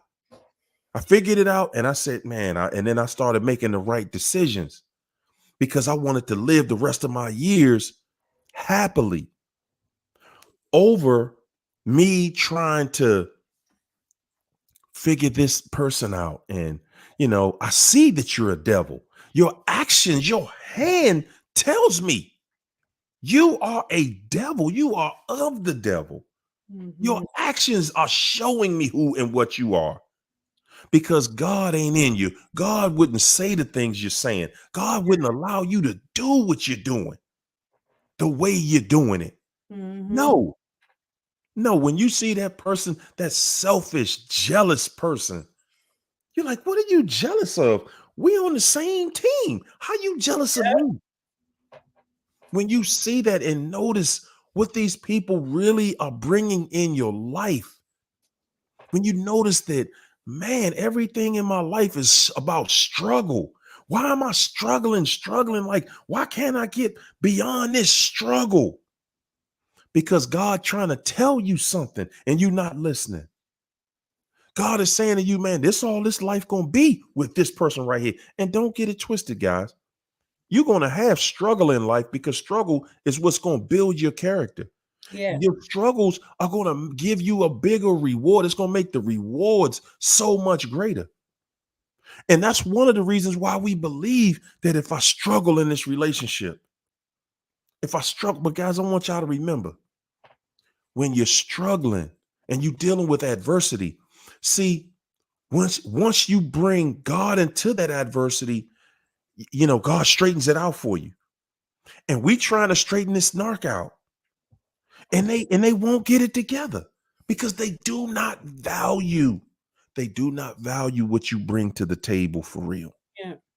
Yeah. This devil is here to destroy your soul, whether you believe it or not, whether you can see it or not. I'm telling you, because every one of us have asked the question, what do this person really want from me? What do they really want? What does it take to make you happy? To destroy your soul, knowing that they destroyed your soul. Yeah. Their minds have been darkened, and there's destruction is their only motivation. And this is the part of us are spending way too long even trying to figure this out, because Yes. it's not good enough. See, this is the thing. We live in a culture where we've been groomed to tolerate this, tolerate abuse, Yes. tolerate, like, we're constantly to the point where we're even trying to, we're violent to ourselves, putting ourselves in situations, putting ourselves in lifestyles, putting ourselves in close proximity to these people. We have to fight feelings of guilt. We have to fight social expectations. Even as a parent, I even with all that I've known, right, still had a mindset to, like, is there a way that I can even parallel? Some of us can't even parallel parent. Forget about co-parenting. Some of us cannot leave our children in without supervision with the narcissist Come on. even though So that good. narcissist's blood is in the veins of those children. And so it presents a very controversial situation, and it causes us to have to face the fact that we might even be rejected by those that said that they would support us. We might have to face rejection. Like, we never talk about that. When you're leaving the narcissist, you whether you're a wife, whether you're a husband, you've got people out there like, how could you leave your wife out like that? And they're like, do you know who this is? This is the devil I'm dealing with, right? Come on. Come You on. know, you're going to have to deal with the scrutiny of saying, no, I have to move somewhere else. My children can't be in contact with that. Some of you are there's levels to these devils. You're dealing with molesters. You're dealing with, domestic abusers. You're dealing with master manipulators. And Come on. so there's a point, and this is part of why I haven't even been here as much as I would like to, because there's certain things that I had to confront. I heard a little bit about China. Like, we talk about no contact, guys, but there's still things that you said something, God will bring him into the tribulation, the storm. But the fact of the matter is, God is in the storm. In fact, he's creating a perfect storm, because in the perfect storm is where you have an encounter with God. Come And on. that could be through loss, that can be through tragedy, that can be through trial, whatever it is. God creates the storm to bring you through the storm. So a lot of us are thinking, woe is me. But God is so amazing that even in the evil, even in the cesspool of evil, Come on. of confusion, he has this amazing way, supernatural, because it doesn't make sense, of making you come out stronger. This is why we can say we always win. Even when the devil comes Always. face to face, wants to throw out their strategies and all their games, guess what? We still win. Every And time. that's when you start to speak like that, guys, that's what scares them. Because they've been playing the game of intimidation for so long, you start to be like, okay, bring it on. And I'm not saying to be confrontational, guys. I'm just saying, oh, you want, okay, this is what you want to play? Because God will play checkmate every single time. Come on. Every single time. Every single time, guys. We win no matter what. Yes. This devil came in the game knowing that he was going to lose. Listen, he only has one purpose, and that is to get some company. Exactly. Misery loves company. We wonder why these people act the way they act. They acting the way they are. They're acting the way they feel. If they acting toxic, they're acting toxic because that's how they feel inside. They're acting crazy. That's how they feel inside. That's who they are inside. We just sitting here, really, we the ones acting crazy because we're sitting there acting like they should be acting like something else. Why aren't you happy? I'm happy. You should be happy. What's keeping you from being happy? Yeah, what you don't know is they've been lying to you about everything. Exactly. Everything. Guys, it is so much freedom. And again, we have our way of doing things. God has his way of doing things. And, either you're going to do it the way it's supposed to be done, or you're going to get to deal with the consequences that come to people. They're saying, hey, man, I ain't doing it. Look, God, I ain't doing it your way, man. You can go ahead with that. We're going to go in here. We're going to argue. Then we're going to make up. And like Alicia said a minute ago, guys, we live in a society that is the perfect breeding ground for it. Look at the language that we speak. The language that we speak, multiple words meaning spelled the same, sound the same, having two different meanings. Multiple words. That is a breeding ground. When you're around a devil, you can't leave that kind of space open. They've turned marriage into partnership. What the hell is that? That is not marriage. That is not marriage. I just want a partner, like we playing spades or something. No, I want a wife or Yeah. a husband. That's what you want in a marriage. I don't need no partner. No, that's not what I need. What I need is a spouse. I need a wife. You a woman, then you need a husband. A man, you need a wife. Okay. But again, we live in a society that tells us, oh, no, man, you crazy. That's, no, people don't live like that. That's not real. You just got to give it time. You got to give a person a chance, and you got to do those are lies. People, this devil showing you who he is. That's the thing about it. They not hiding it. But we are so deep. We are so convinced that these people are telling us the truth. People who, because they've been telling us this lie your whole life. Now, it's going to be some work now. Really? A loving relationship with my family? That's work? How many people in your family that are not toxic? Okay. We're not talking about the toxic ones. I'm talking about the good ones. How many of them have you had to work your heart out to have a good relationship with them? When you have a good relative, that's the easiest relationship you ever going to have. You're never going to bump heads. It's always going to be a loving, respectful relationship. They respect you, you respect them. Your relationship with that person is always a good one. Okay, yeah, you can have a difference of opinion, but guess what? When it's done with respect, you still have the loving relationship. We had some conversations in here that were controversial, but we were able to have them, and we had them with respect. We both walked out of the conversation respecting each other. We wasn't walking away from it calling each other all kinds of crazy names and disrespecting each other. Guys, believe it or not, that's what a marriage is. But we've been taught, oh, no. A marriage going to be this, it's going to be that. Now, you better keep everybody out your business. That's the first thing they tell you. You better keep everybody out your business now. You know why they telling you that? They're telling you that because it's very likely you linked up with somebody that ain't no daggone good. And one thing about being around and being with and being married to a crut ball that ain't no good, you're not going to be able to keep your silence and your sanity. Okay? You can keep one of them, but you will not keep both of them.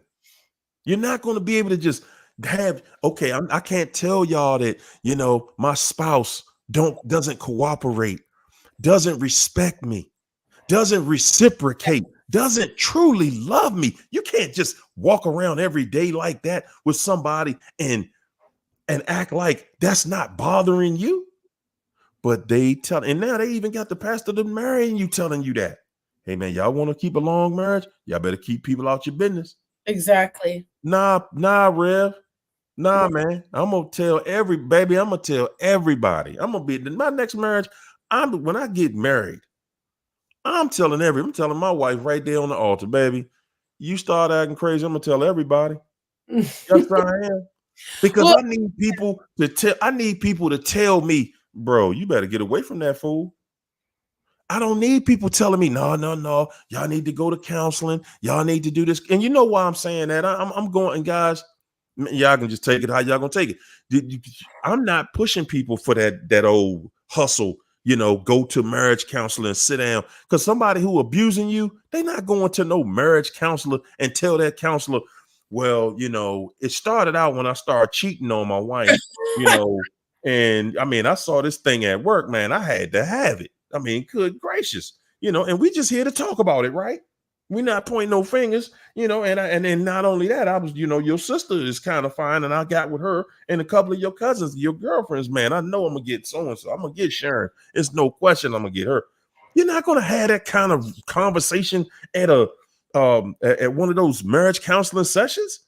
You gonna get in the marriage counseling session, that narc is gonna act like you started all the arguments, that you the stingy one. They gonna act like they built you and everything around you, and you had no contribution. Like they saved your life. They threw you a life raft, and hey, forever after, you owe them. It's not going to be what these people are lying to us about. And the main reason that I would not go to marriage counseling or anything like that, the main reason I would never do that again is because I got enough self-respect. I was raised right. Okay, I have manners. I know when I'm wrong. I ain't saying that I don't do wrong. I'm saying I know when I'm wrong.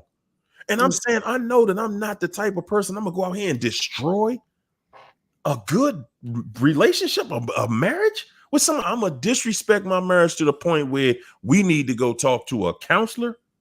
No, I know I got enough sense to sit down and talk with my wife. Baby, okay, let's talk. And I can talk to you without no whole bunch of anger. I can talk to you, and I'm not going to disrespect my wife. I'm not going to have no loud, bodacious, crazy yelling matches where we yelling obscenities at each other, who this and who that, and I'm not doing that crazy mess. That's not a marriage.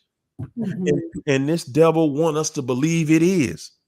Oh, well, sometimes it turned into this. What? No, it doesn't. That's like me sitting there trying to tell my woman, well, yeah, sometimes, baby, it's going to turn into me punching you in your face.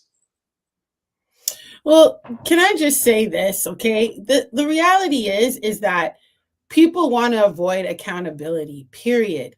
When you're in an amazing situation, when you're in love and you don't want to hide it. Everybody wants to expose everybody's ish, but nobody wants to show what love looks like.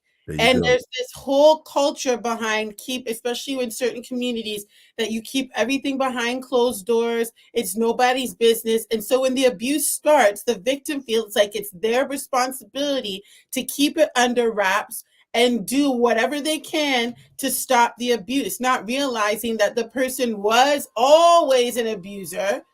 Whether you go to marital counseling or not, I'm not saying counseling has its place. But unfortunately, when you're dealing with a narcissist, it's only used as a weapon.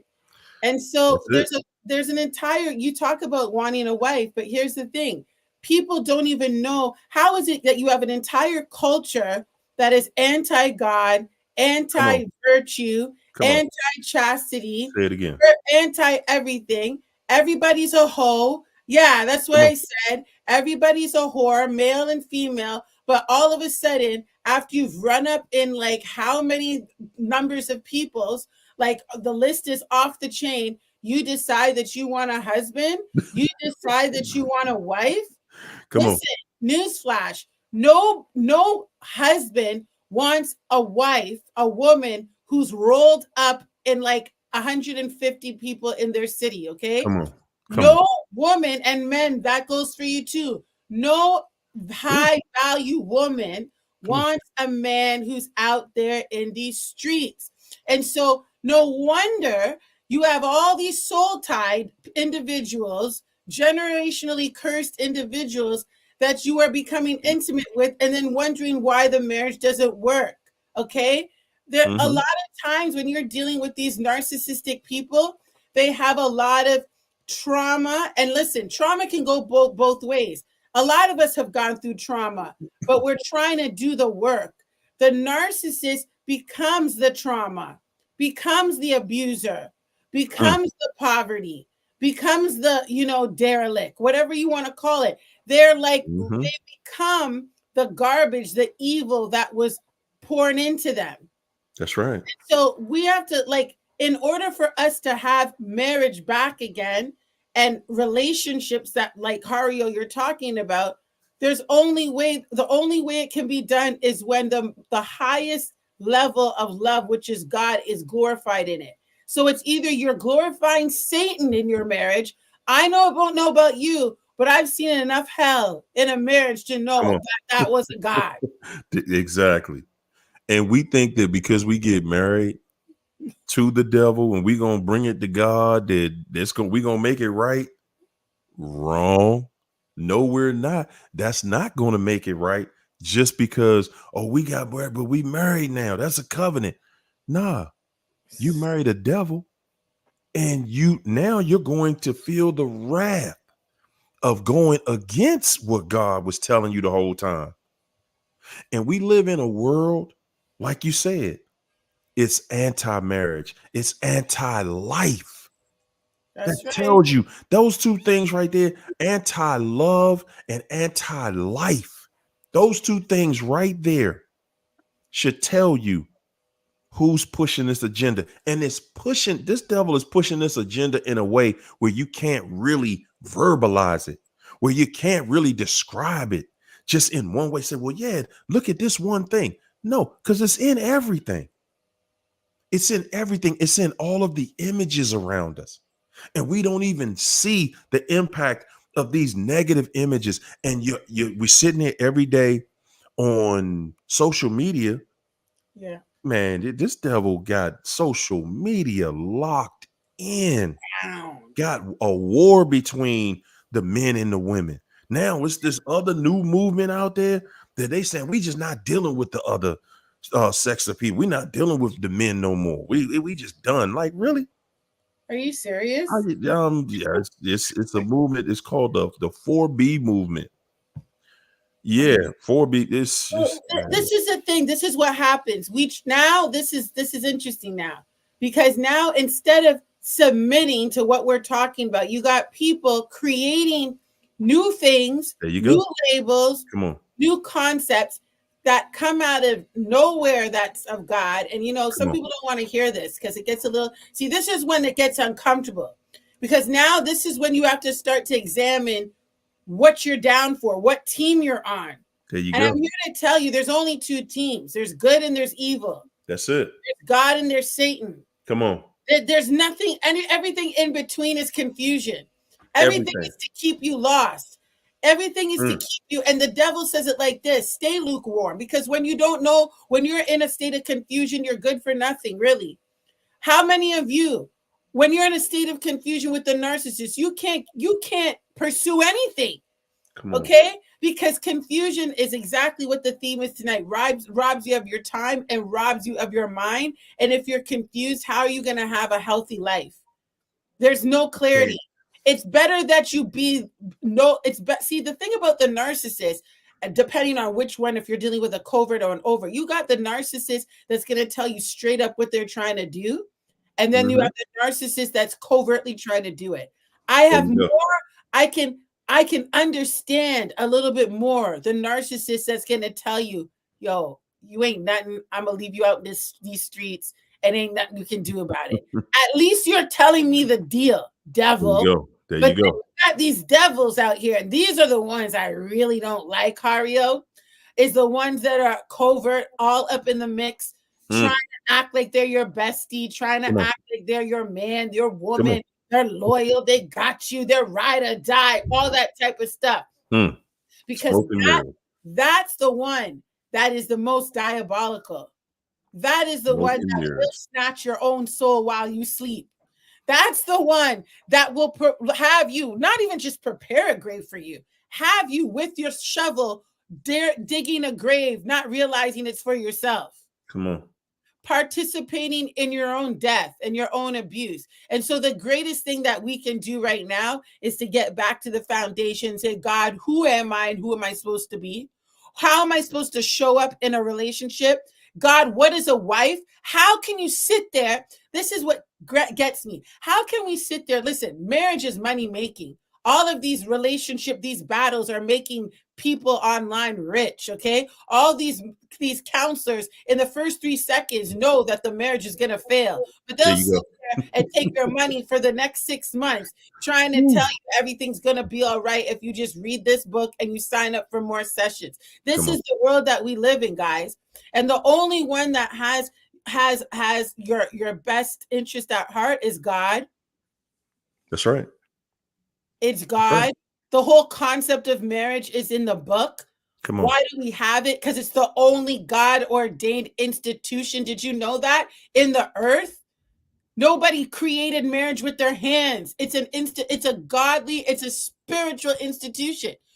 where you're becoming one flesh. You're not just sharing a checkbook or a No. bank account. No. Who I are mean, you to and you're question? absolutely right. Every time you consider somebody, every time you feel like breaking no contact, every time the narcissist hoovers, you have to ask yourself, do I want to be one flesh with this thing? Hey, and every time you make that choice, every time you tell that voice inside of you, every time you say, God, I ain't doing it your way, Mm. you are choosing the devil. You are choosing, I'm trying to lose.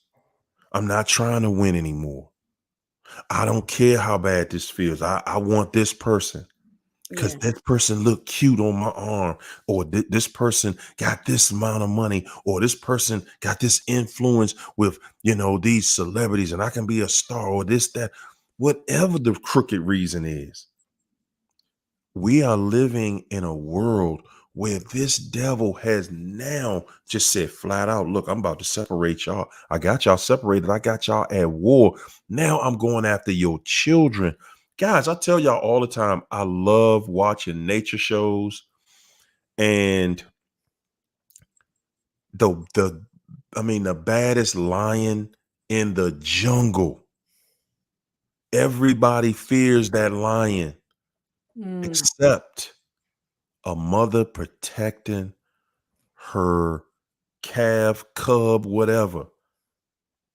She will fight. She will sacrifice her life for Mhm. that baby.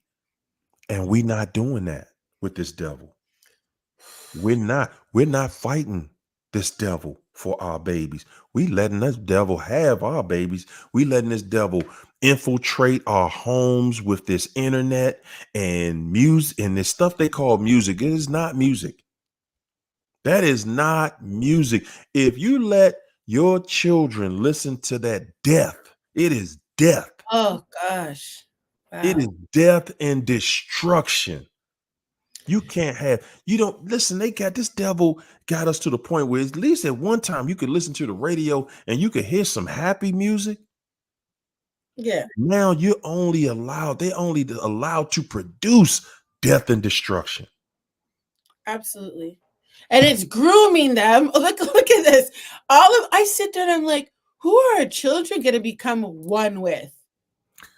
Man, Like you this think it's still gonna be marriage in 20 years? if there is that's something, listen, and this is the thing. This is what people don't understand. We let the world teach and groom the next generation, this Yeah. narcissistic generation. Why do we are our kids the way that they are now in 2024? Because they've been fed narcissism from the time they wake up in the morning. They're groomed in it. They're groomed. Did you know what the new narcissism is? And I'm going to say it, and it's your guys are going to get mad at me, but I don't care. Go The ahead. new spirit is self-care. Whoa. Yes. The new Whoa. spirit of narcissism, where narcissism is lurking, is behind the industry. I'm going to say it like that. Not in its pure form. We know it. Self-care. God wants us to love ourselves, take care of ourselves so that we can love others. Bless us so that we can bless others. But that's not what self-care in this culture is. There you Self-care go. is bless me or That's get what I was talking about. bless me or I'm going to cut your throat. Give me let me extorting money from people or else you're not down for me. Oh, my truth is going to tear your whole life apart.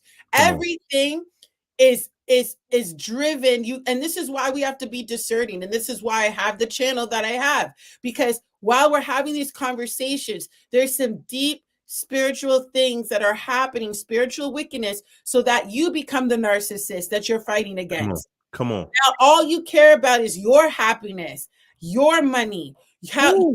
your household, Come your on. kids. Listen, there was a time where you would say things like, it takes a village. I don't want no village raising up in here raising my kids. No, not this Not village. in 2024. Your Not village this will village. stay right over there, right? No, Because there was indeed. a time where shared values, Come on. shared community, okay? People would come together and they would raise up their kids together in a Come on. community. Come on. right? And so now everybody is cared about self. Understand this: narcissism is about the God of self. The narcissist worships self. And so we have to be That's careful. how it started.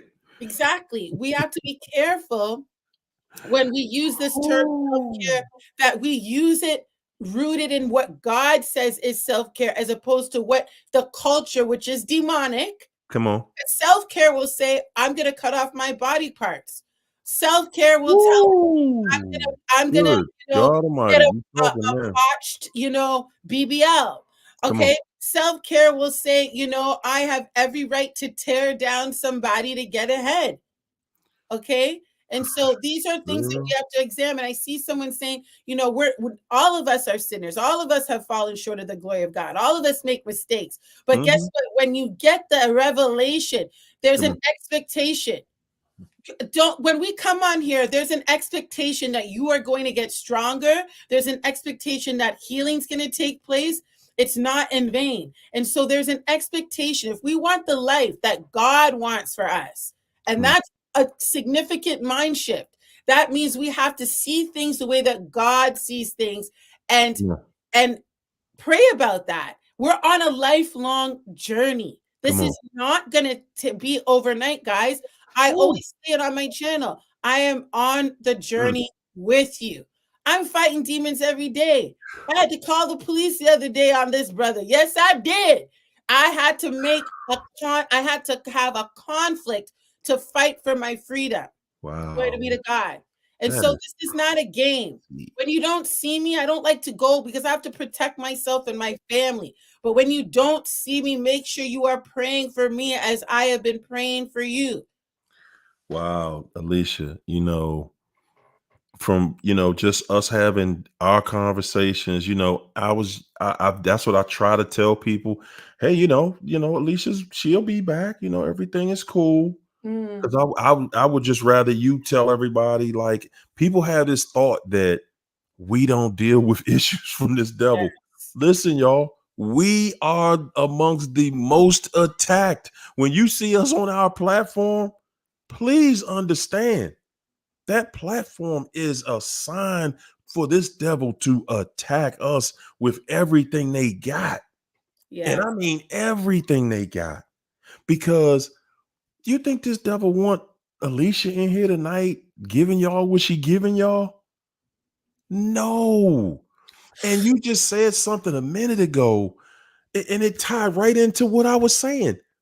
That double language. Mm-hmm. That double length, that's how wicked this devil is. You could be saying the exact same phrase Yeah. and it have two totally different meanings. That's the devil. That's where this devil is coming from. And the influence this devil is using TV, but mostly it's using your ears. It's using radio. Mm-hmm. It's using radio to manipulate this world. Now it's able to use a radio and turn a beef into well, they call it a record, but they're using it to destroy. And when your children hear some of these, man, you know what? Let me tell you how trifling, how Mm-hmm. trifling some of these female rappers, they call it, are. They so trifling that to call them Jezebels, call them a Jezebel, we all know it ain't even, they not even on a level of it. They make a Jezebel look like a choir girl. They make a Jezebel look like somebody in Catholic school reading the Bible all day. Mm-hmm. These dirty, trifling, good for nothing dogs is what I will call them. Good for nothing, trifling dogs. And they out to destroy your daughter. They want your daughters Yep. at before they turn 10 to know how to go out on the corner and turn tricks. Mm. That's what they teaching your daughter. The dirty, trifling, illiterate dogs. They want your daughter to be the same, and they doing it for $1. $1, they really ain't even got. Good God Almighty. Guys, these people selling their soul just to be close to some money. They ain't even getting to the money. Every last one of y'all ever noticed that people wants to, guys, I'm gonna keep saying it. Excuse me. We want these lavish lifestyles, but y'all see what they do to the people with them lavish lifestyles? Did Puffy right now? Puffy's in the news on everything, and he's showing y'all. He's showing us all. Yeah. He's showing us all what you got to do to live a life of influence. Yes. And you see, he the biggest devil of them all. And you see what the actual devil doing to Puffy? There is no honor amongst thieves. This devil gonna break you down no matter what. Yep. That devil ain't out there like, oh yeah. He's like, hey, Puffy, I'll make you look like this. You know, you can drive these cars and have all this influence and this and that, and everybody wants to be your friend and blah, blah, blah. But you know you report to me, right? Exactly. And at the end of the day, that devil don't care about him. That devil is saying, man, I'm gonna break you too. Right now, he's already doing it. I'm gonna break you. You ain't gonna have nothing. And everybody around you. We look at all these people, they billionaires and this and that. I mean, on paper they are. And what we don't see is, wow, man, how is it that they never end up like that, you know, for the rest of their life? It's always something that happens in their life and everything just diminishes.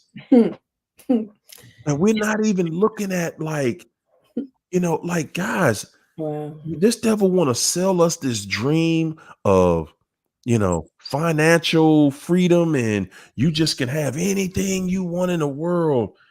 But anybody who has money will tell you it can only buy you nice things that really don't have any real value. Okay, things that don't have any real value in your life. It can do things that'll make you smile. Yeah, you get a brand new multi-million-dollar home and cars and shopping trips and all that. Yeah, you'll smile. But once you have that stuff, you have it now. It has no more value. Yep. And people have to understand, like, it fuels a system. That's it. That's all it does. It fuels a machine, a system. Once you some people are so dependent on that system for everything. Once it stops, they don't know who they are.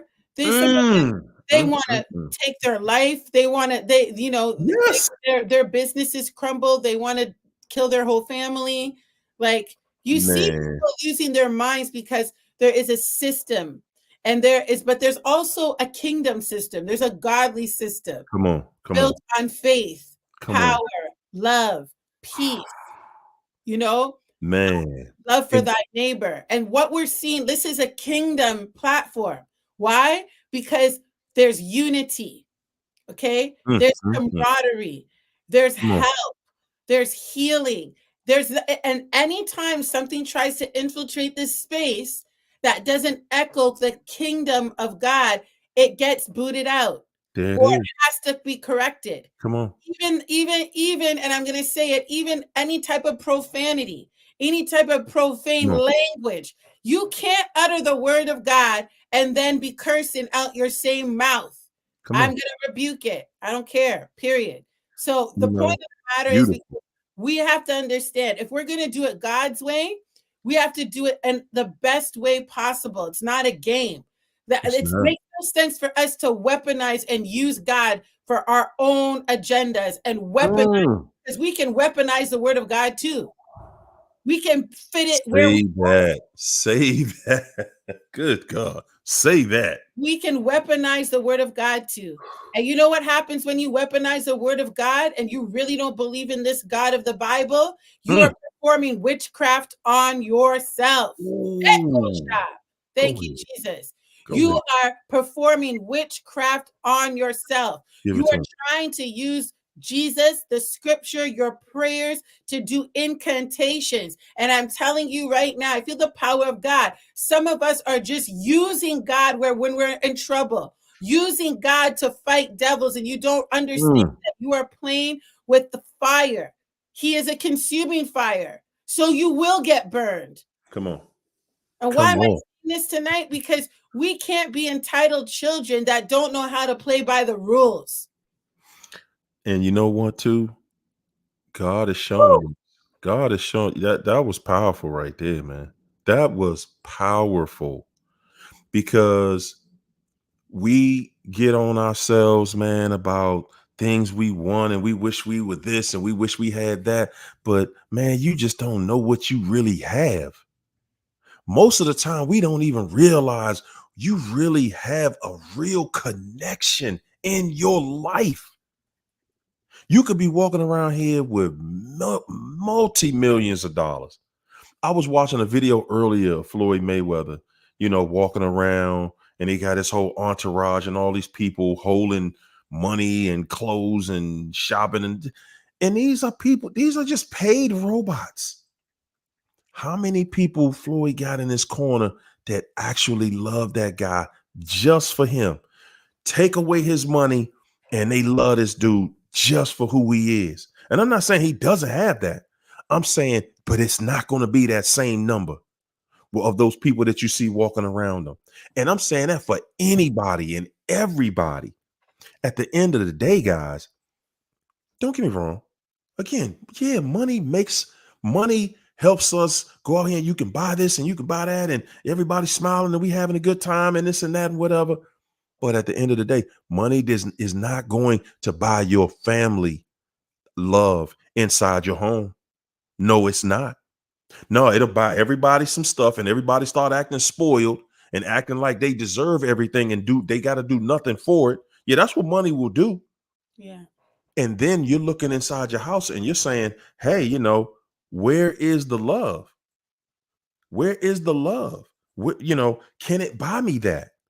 When can I get some real love? Because guys, if love isn't the goal in your life, man, you're living in vain. If all you can think about is, how many this I can buy, or, how many bags or shoes or cars or whatever, how much money I can collect. If that's if you think that's your purpose in life, man, your entire life, you're living it in vain.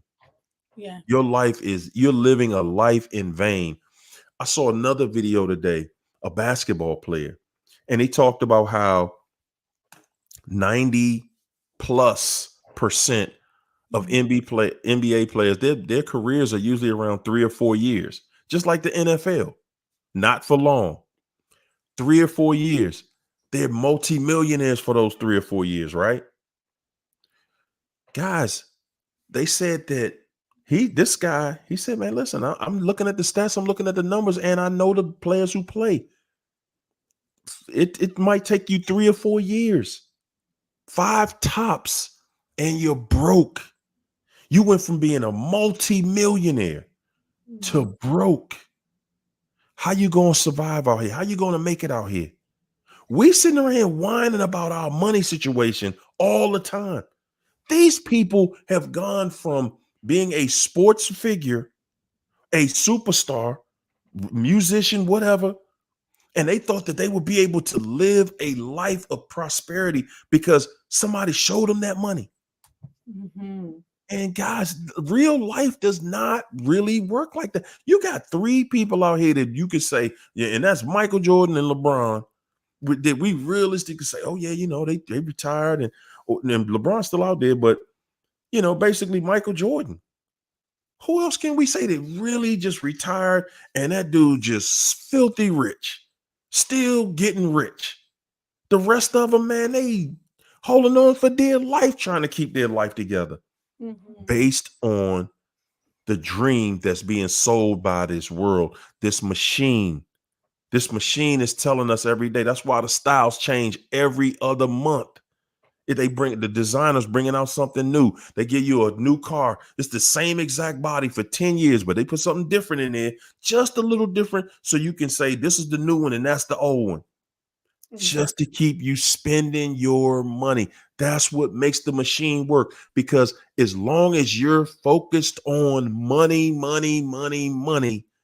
you ain't focused on happiness. You think money is happiness. And then when you get that money, you realize, wow, Oprah Winfrey, one of the richest women on the planet. She one of them. She's amongst the billionaires now. She, gatekeeper. And this is what happens. They become gatekeepers. You're going to hear that term a lot. You've been hearing it as they talk about this exposure. There are gatekeepers on both. There's gatekeepers in Satan's kingdom. There's gatekeepers in God's kingdom. And what they're trying to do is whoever's going to buy into fueling that system, building that system, selling their soul to all of these artists are there. It's the contracts they're signing are spiritual.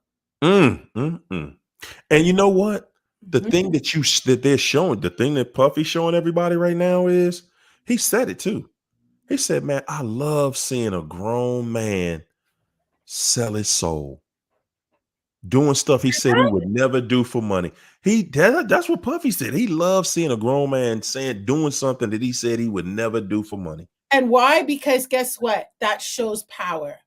So you have a person of integrity, a person who is trying to get ahead based on their raw talent, do things the right way. No, because if you're doing things the right way, that means you become an enemy to that system. That means you will call them out. So what does that narcissistic spirit do? Try to pull you into something that you're ashamed about, get you on video, get you at a party, get you snorting some cocaine, get you sleeping with someone that you shouldn't be sleeping with. There you have go. it on video to say, listen, man, like you gotta, we all doing it. You need to rock with us or else this is going to leak.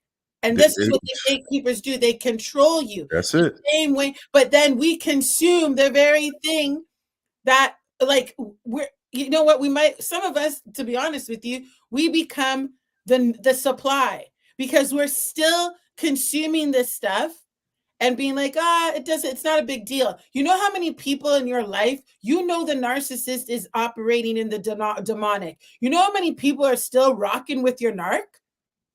People in your family, friends, people are like, it's not that serious. You know what? I sit there, the narc with my life is still preaching in churches, still still preaching in churches, and people are like, they don't see the connect. And they're going to see when their whole situation falls because of this person in their midst. And so we have to sit there and understand that when we're consuming this stuff, we can't just see it. We have to act on it. We have to renounce it. We have to say, I don't want like my daughters, you can't play that in my house. You can't. Why are you playing? Why are you thinking that's okay? Let me show you real life. And guess what? There are no parents at home either because they're at work fueling the system. There you go. The kids are ingesting all this stuff. So we see that this is an entire, I would say, principality. What that means is it's like a force that we're constantly fighting, and we can only fight it with love, God, peace, and his power. Come on. And there you go. You got to know how to fight it. Yeah. You fight it with love and peace. That's the only way you're going to win. You can't win out here. Think about that. We got everybody out here trying to be this hustler, money chaser, this, that, and the third.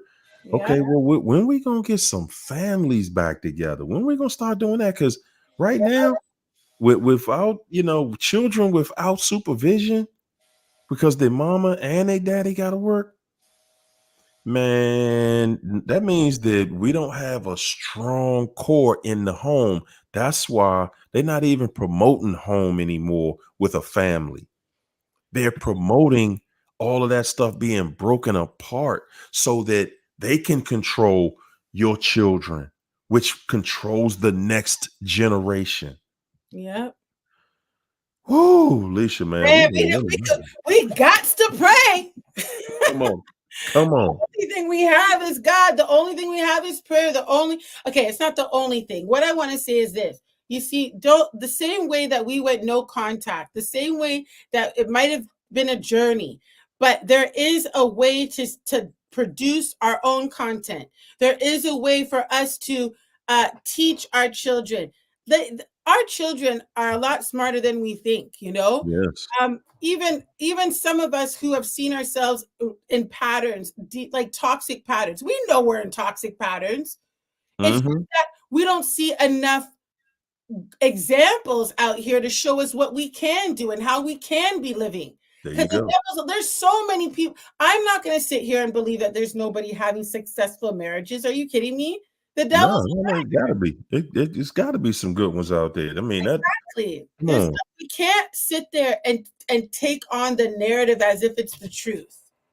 No, no, because that's what they want us to believe, that you know that no, everybody out here is going through a bunch of trifling mess. No, you got plenty of people out here who have manners, who have Yeah. self-respect and dignity, and they married a partner who respects that. People who actually respect one another.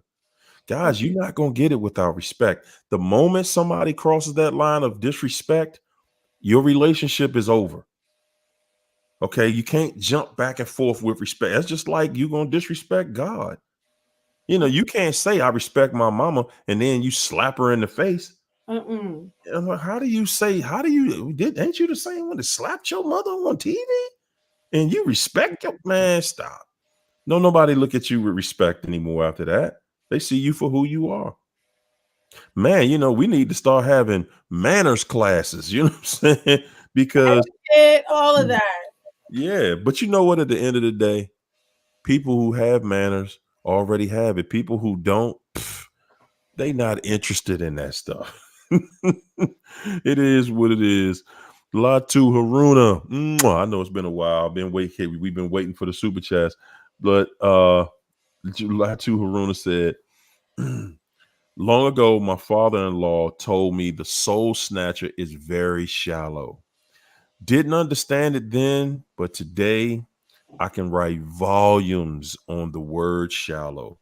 Yeah, I bet you can. Being around somebody like that for years, whoo. Sick Thumb, thanks for the super chat. Sick Thumb said, yes, benefit of the doubt, plus all their crocodile tears. Yeah, man.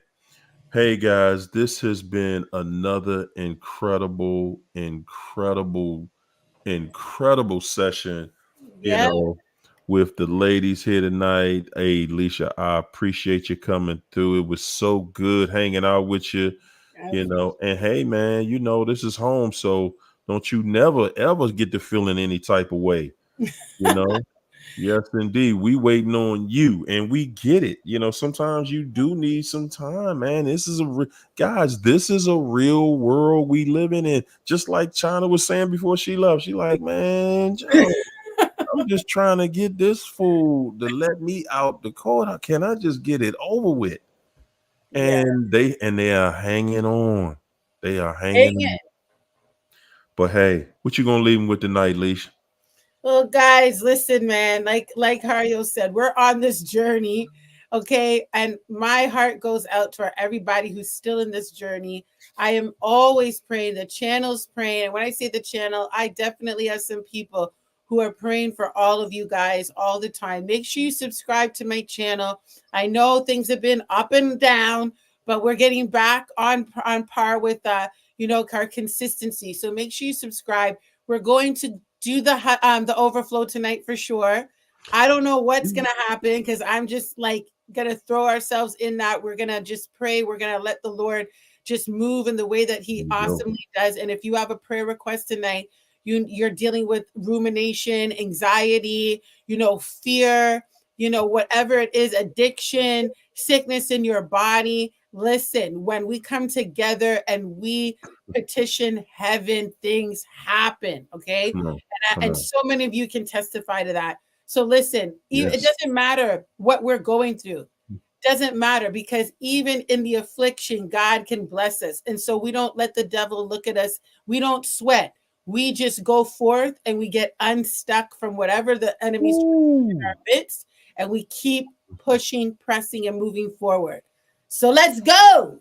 Make sure you subscribe. Okay. That was powerful. Listen, man. Listen, y'all. Y'all see how this lady just came in here and started a firestorm? All I'm saying is She wants to pray for you and really help you deal with everything that you're going through. Yeah. You hear me? I don't know about y'all, but yes, I do. It ain't a whole lot of people that you can go to and get that. Okay. There are not a lot of people out here that really are showing that concern about your well-being, about where you're going, about your next phase in life, about what you got going on tomorrow, about this operation that you got to have, about your children and somebody being strung out or you being strung out. Man, it ain't a whole lot of people that's giving up patience for that. Those people, they just trying to sweep you off the rug, just like, hey, man, we just getting rid of those people right there. Mm-hmm. And you got somebody right here that's willing to take the time and have patience. You hear me? Time and patience just to say a prayer for you. Good God, man. I need everybody in this chat. Y'all need to go right in there and subscribe to her channel. Y'all need to watch this video. Y'all need to be in that chat, man. Because it ain't nothing like somebody that's going to say a prayer for you, man. It ain't nothing like it. I'm telling you, it ain't nothing like it. Thanks, Go Rob. ahead. Hey, man, we surely appreciate you. You Appreciate know, you too. we surely appreciate you because it ain't, it's not often where you get to rub up against a heavenly soul, somebody that genuinely, y'all hear me? Somebody that genuinely want to give you a good word and really wants to see you get through. You ain't going to find that everywhere, guys. You're going to see people talk like that, but you're not going to see them do that walk. And this young lady right here is doing the walk. She is about that business. You hear me? Hey. Thank you so much for that, Hario. Hey, And y'all. That's you right. guys.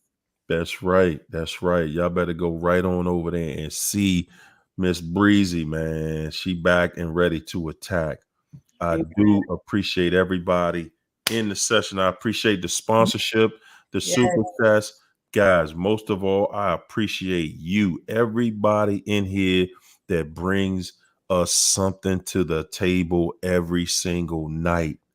I'm telling you, your statements, you bringing your story right here with us helps give everybody that consistency so that we not just thinking, oh man, it was just me. I was the only one that went through that. No, you're not. That's right. No, you're not. I appreciate you, man. I appreciate And we leaving y'all with all the love, the peace, and soul. Look, y'all have a wonderful weekend. And man, I know y'all feel good because I feel good. I feel good leaving out here tonight, man. Good gracious, it feel good to see you. You better stop holding out on us. Yes, indeed. We feel good when we see you. Amen. Yes, we do. I see you guys too. We're back. I'm back, man. I'm There back. it is. There you go. We back and we ain't playing. We slaying. There it is. Hey, good night, everybody. Peace. Bye, guys. Thank